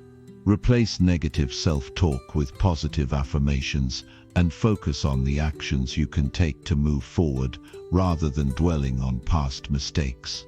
Over time, you'll begin to reprogram your mind to focus on what's possible rather than what's wrong. Stress is another major drain on the mind. Our fast-paced, results-driven society often encourages us to push through challenges without taking time to rest or recharge. The constant pressure to achieve can create mental and emotional burnout, leaving you feeling overwhelmed and disconnected. Stress can come from many sources: work, financial worries, family responsibilities, or personal expectations. When left unchecked, stress can cloud your thinking, reduce your productivity, and hinder your ability to make clear decisions. To protect your mind from stress, you must prioritize self-care and incorporate relaxation techniques into your routine. This might include meditation, deep breathing exercises, or mindfulness practices that help center your thoughts and calm your nervous system. Regular physical activity is also crucial for reducing stress and improving mental clarity. Exercise releases endorphins, which can improve your mood and help you manage difficult emotions. Make sure you also schedule time for rest and recovery, especially during periods of high demand. Remember, taking care of your body and mind is not a luxury, it's a necessity for maintaining your energy and focus. Lastly, one of the most subtle but significant drains on your mind is the constant exposure to negative news and information. In today's world, we are bombarded with information, most of it negative. We hear about tragedies, injustices, conflicts, and disasters on a daily basis. And while it's important to be informed, it's equally important to protect yourself from information overload. Constant exposure to negative news can leave you feeling hopeless, anxious, and disconnected from the world around you. To protect your mind from the impact of negative news, limit your exposure. Choose specific times during the day when you will catch up on current events and avoid obsessively checking news updates. Be selective about where you get your information and make sure to seek out positive, uplifting content as well. Balance the negative with the positive by reading stories of hope, success, and resilience. Protecting your mind from the overwhelming flood of negativity allows you to stay focused on your own growth and well-being, rather than being dragged down by the weight of the world. Protecting your mind from anything that drains it requires a combination of awareness, discipline, and intention. It means taking control of your environment, setting boundaries, and making conscious choices about where you invest your mental energy. It's about becoming the steward of your own mind, protecting it from negativity, distractions, and unhealthy influences. When you take the necessary steps to guard your mental space, you will find that your focus sharpens, your energy increases, and your ability to handle challenges grows. Your mind becomes a powerful ally, one that fuels your progress and helps you create the life you desire. Chapter 20. Show up every day even when it gets hard. Showing up every day even when it gets hard is one of the most powerful habits you can cultivate in your life. It's easy to be motivated when things are going well, when you feel energized, and when progress seems inevitable. But the true test of your strength and resolve comes when challenges arise, when obstacles appear, and when the path ahead is unclear. The ability to persist, even when your energy is low and the road is tough, is what separates those who achieve greatness from those who give up too soon. In every pursuit, whether it's building a career, improving your health, learning a new skill, or strengthening your relationships, there will be moments when it feels like the effort is not paying off. The weight of your goals will seem overwhelming, the work will feel endless, and your patience will wear thin. During these times, it's tempting to quit, to tell yourself that you've done enough, or that the goal is simply out of reach.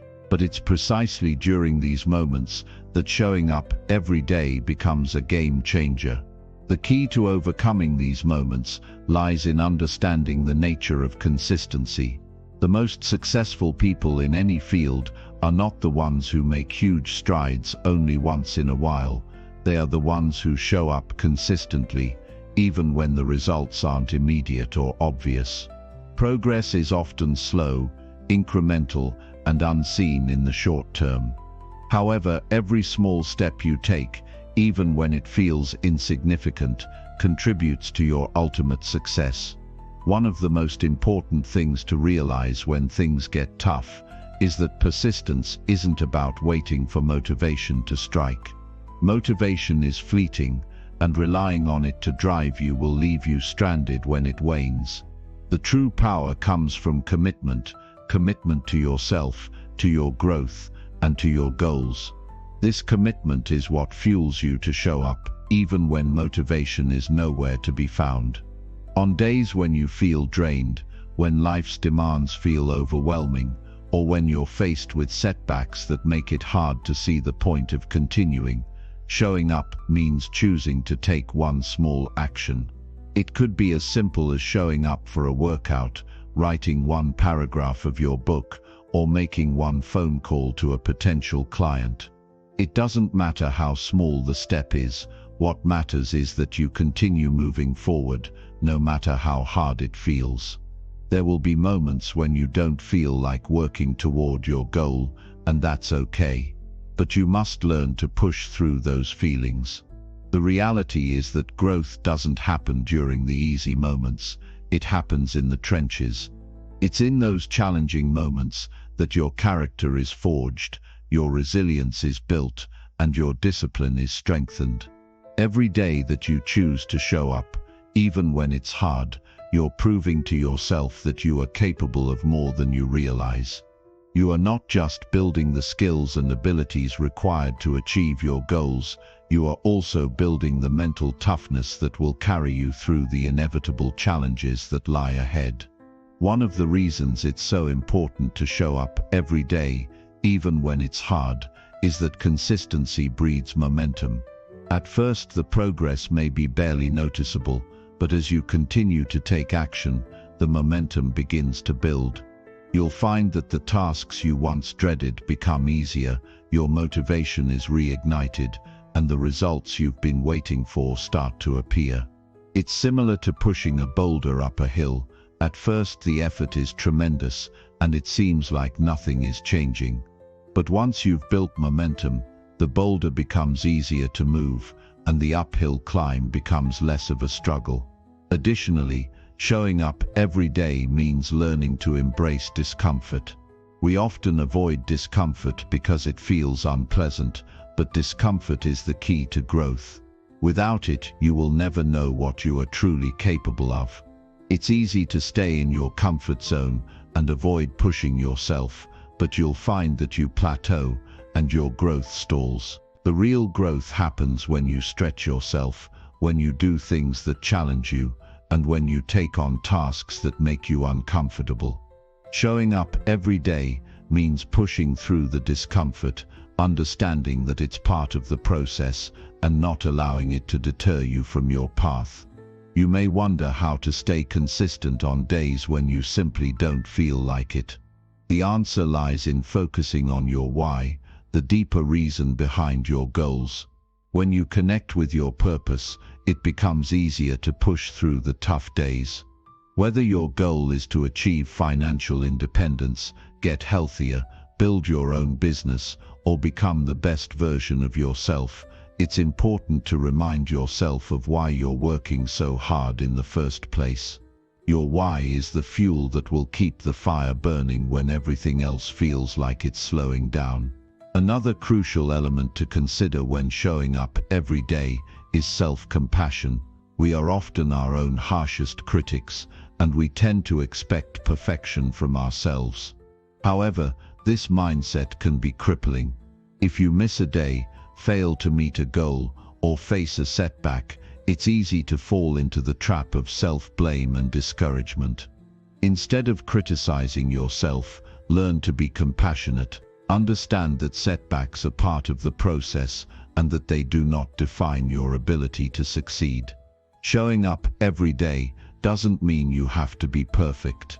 It means you're committed to progress, not perfection. It's about getting back on track when you fall off and continuing to push forward, regardless of how many missteps you encounter along the way. One of the most powerful aspects of showing up every day, even when it's hard, is the strength you build along the way. The ability to persevere through difficulty builds a foundation of resilience that will serve you in every aspect of life. When you face challenges in the future, whether in your career, your relationships, or your personal growth, you will have the mental strength to face them head-on.